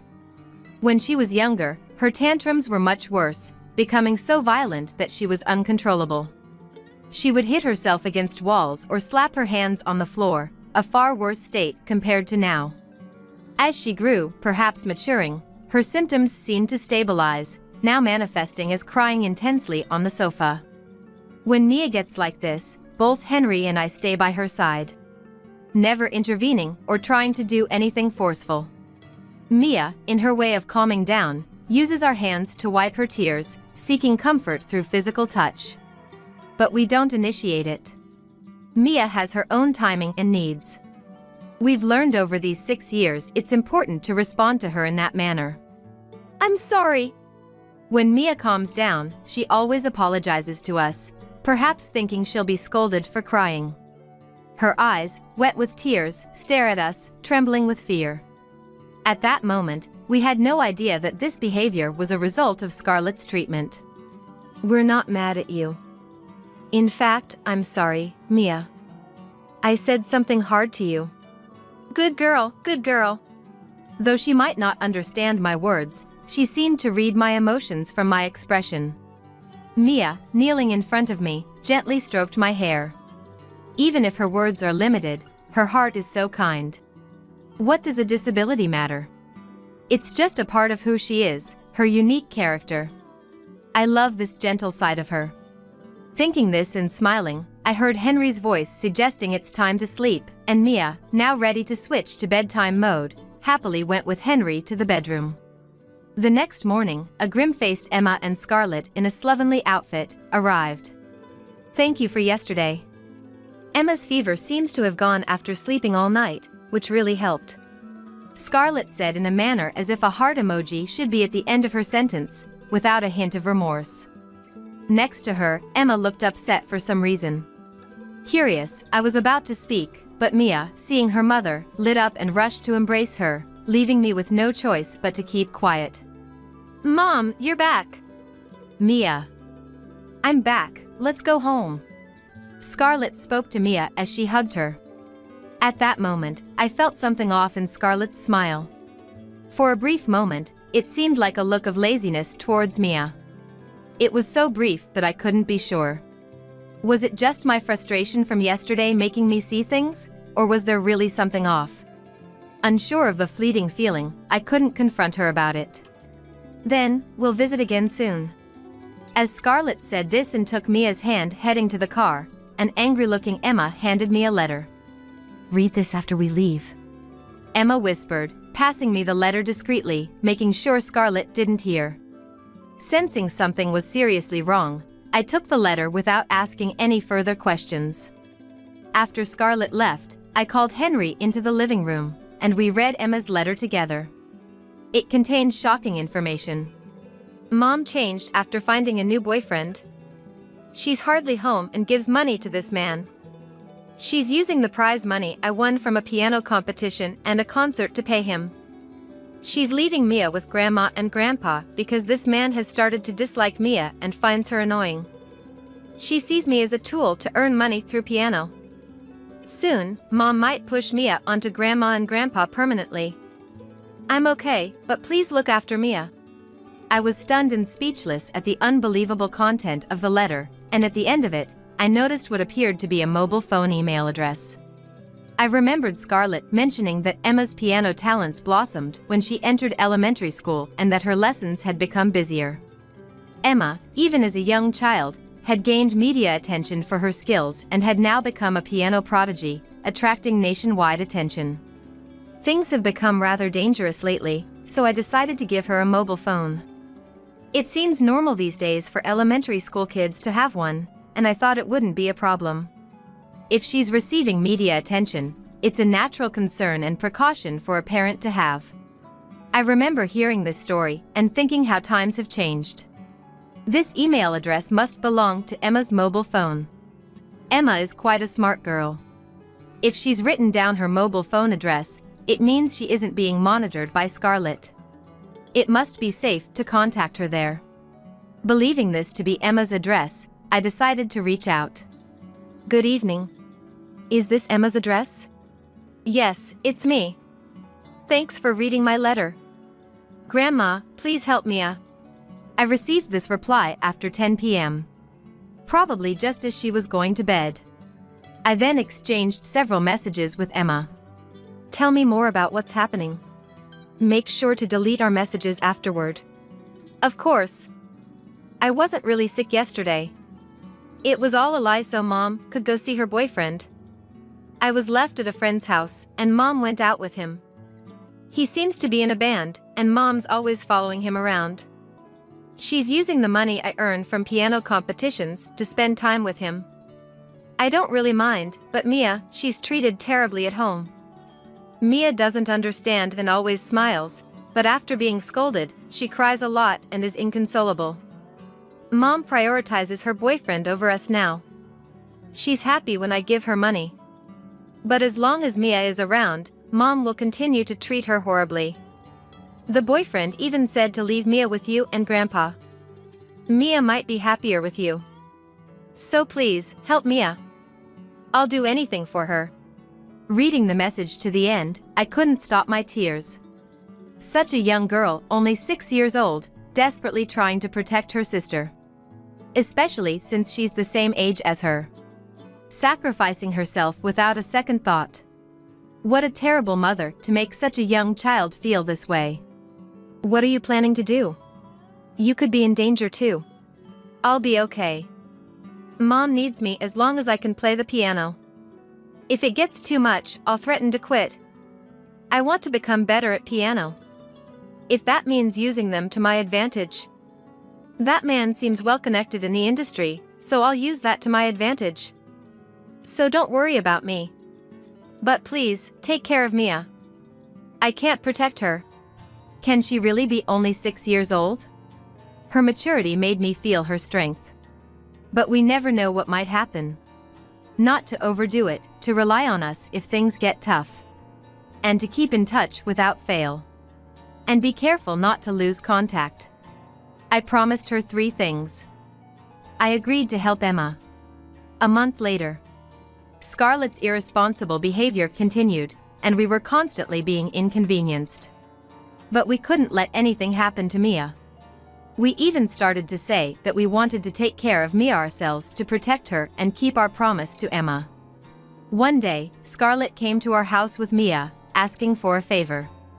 I might be going abroad soon. What? Henry, listening with me, also looked shocked. Emma's piano teacher thinks highly of her talent. She might get to study with a famous teacher in Italy. If she does well there, she'll become a world-famous pianist. That's why I came to ask if you could take care of Mia. It's impossible to take her abroad. I couldn't help but doubt Scarlett's story. Emma hadn't mentioned anything like this. There was no reason for her to keep such a big secret. I stared at Scarlett suspiciously. Can you take Mia upstairs? I need to talk to Scarlett alone. Henry seemed to understand from my expression. He took Mia and left the living room. Tell me the truth. What? Emma going abroad, such a sudden decision isn't plausible, is it? Also, the last time you left Mia with us, a friend of mine saw you walking around town with a man. If you keep hiding the truth unnecessarily, I'll have to take appropriate action. What's the real reason? Tell me the truth. The story about a friend spotting her was a lie. But I thought it necessary to shake her up. Fooled by my words, Scarlett revealed her true colors. "If you already knew everything, you should have said so earlier. There was no need for such an act." "What?" Her sudden change in demeanor took me by surprise. Her tone and attitude were so unbelievable that I couldn't see her as the kind Scarlett I knew. To be clear, Mia is a nuisance. Just saying she has a developmental disability lowers my chances of remarrying significantly. Emma's success does offset that to some extent, but being a mother of a child with disabilities, nobody wants to associate with me. So, for my and Emma's happiness, I want you to take Mia. It's better for Emma to have a father, right? It would be good for my mental health too. Scarlett spoke nonchalantly, without a hint of remorse. I was speechless, unable to comprehend her words. She said something even more surprising. "In short, I'm giving Mia to you. Emma is all I need. You are happy about having a grandchild, so it works out perfectly, right?" She talked about Mia being a useless burden and a financial strain, laughing. I couldn't recognize her as a human being. Mia still loves her as a mother. Mia, so pure and earnest, loves her mother despite the terrible treatment. Thinking of Mia's feelings made me furious at Scarlett's attitude and words. But I didn't want to argue. For us, Mia is a precious remnant of our son. Rather than being raised by such a worthless parent, we wanted to take care of her and make her happy. Calming myself, I responded to her words. "Then, I'll raise her. In return, you'll never see Mia again. I'll tell her that her mother has passed away. For her sake, never call yourself her mother again. Don't ever show up in front of her." Yeah. Do whatever you want.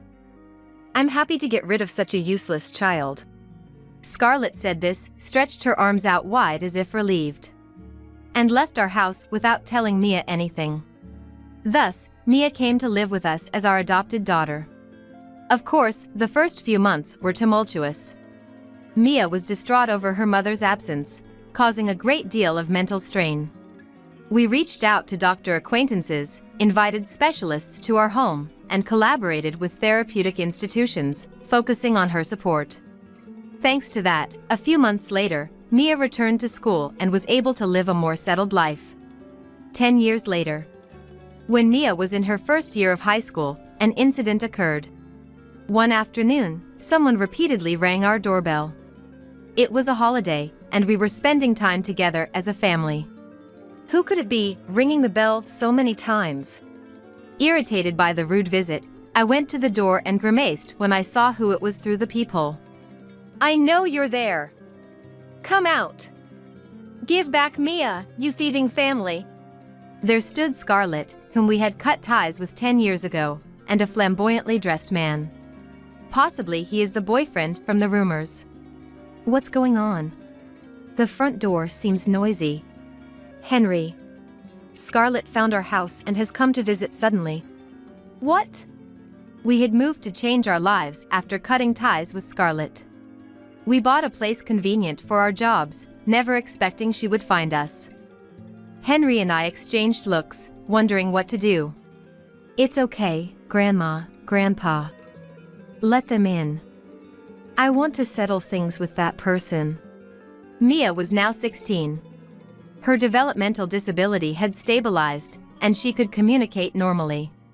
Though she still had intense fixations and could get absorbed in things, these traits helped her succeed in a certain venture. "You're late. If you're inside, just let us in quickly." Scarlett had changed into a completely different person from the one who used to live with our son. As soon as she entered our house, she sat down next to a man on the sofa, crossing her arms and legs in an arrogant manner and glaring at us, clearly in a bad mood. Though her attitude was irksome, reacting to her provocations would only play into her hands. We took a deep breath to maintain our calm, sat across from her, and asked what this was all about. "You have no business bringing strangers into my house. What do you want now, after cutting ties with me 10 years ago?" Mia was sitting at a nearby workbench, busy with some writing. Fortunately, when she's in this focused mode, she doesn't hear anything around her.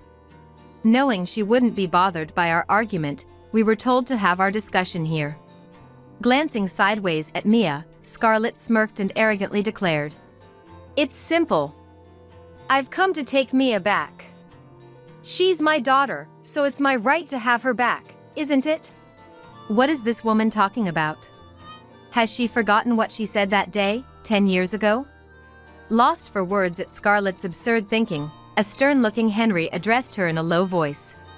"You said you didn't want Mia and discarded her. We told Mia her mother was dead, and that should have been the end of it. That was just a verbal agreement. Besides, Mia knows I'm alive through the letters I sent her, right? If her mother is alive, there's no reason for us to live apart."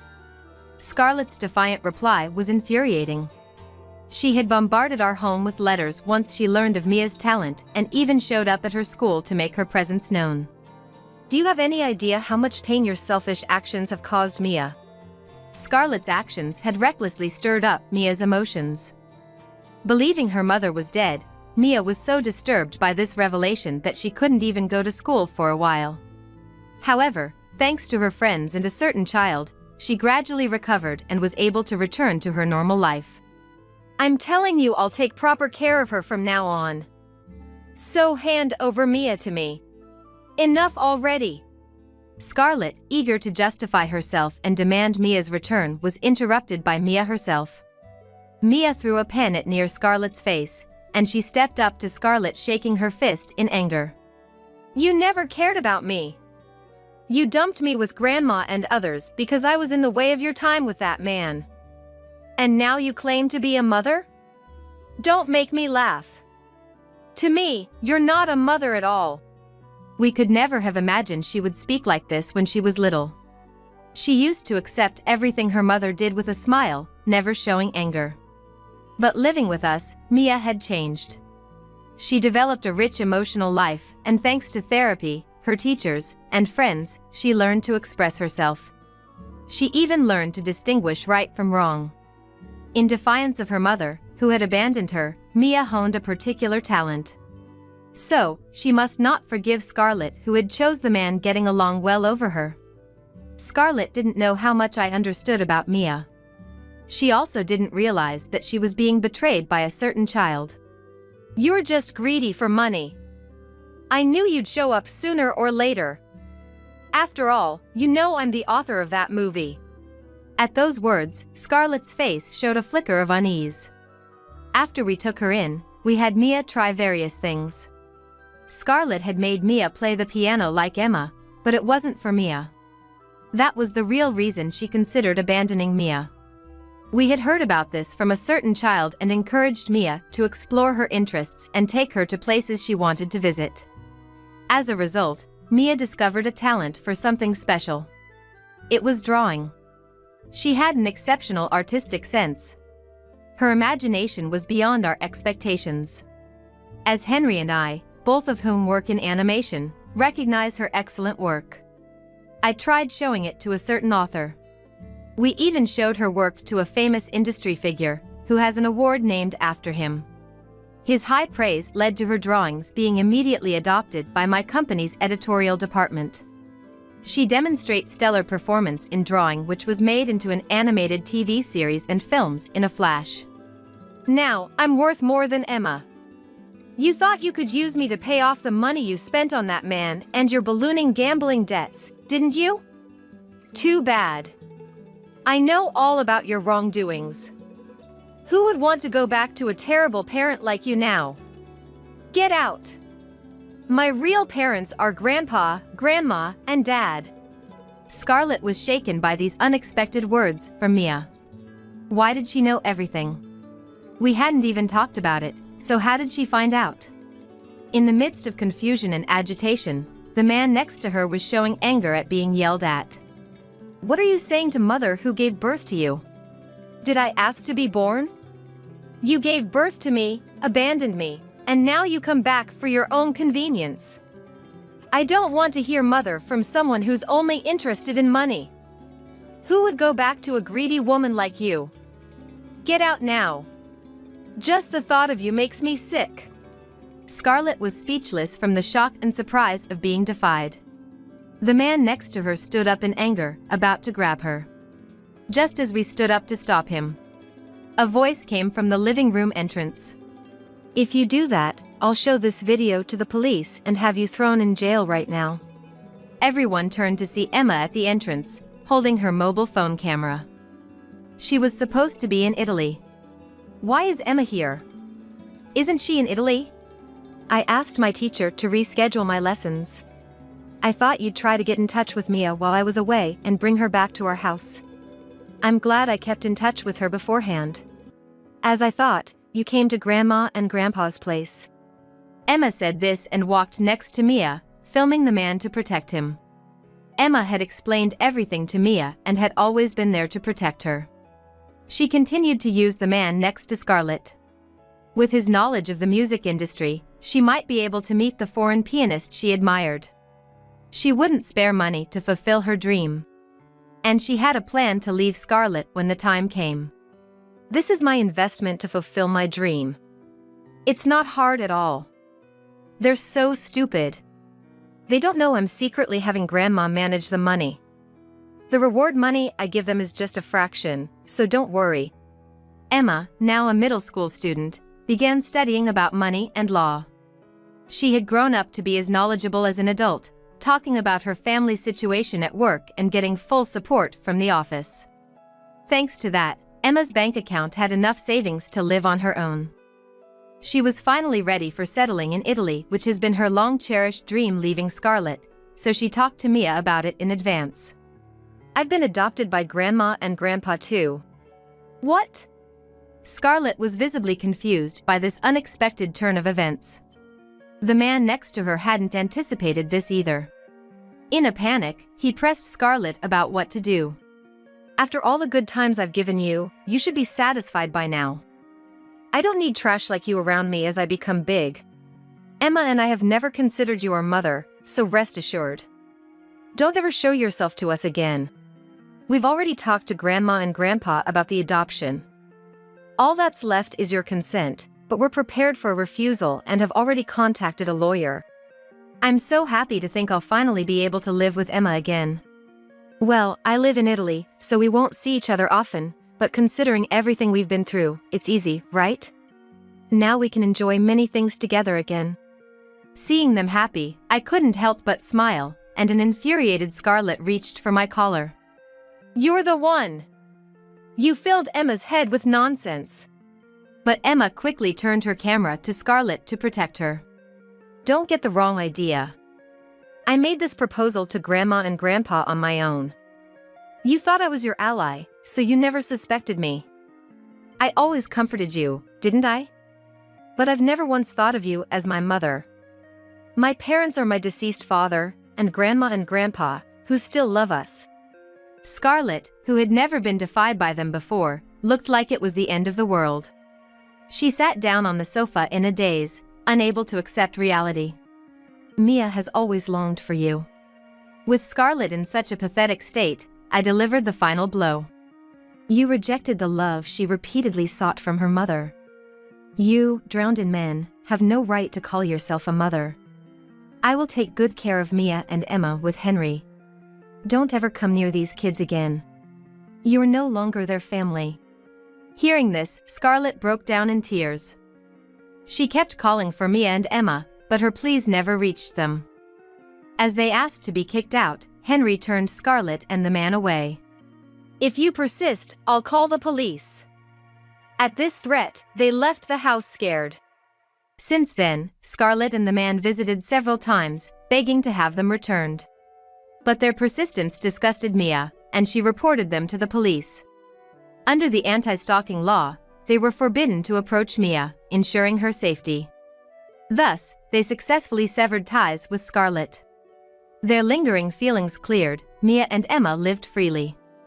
Emma became a world-famous pianist, met her destiny in Italy, and now performs concerts worldwide with her violinist lover. As for Mia, her movie adaptation was a global hit, making her a popular creator. We've been involved in her works and now support her life as a united family.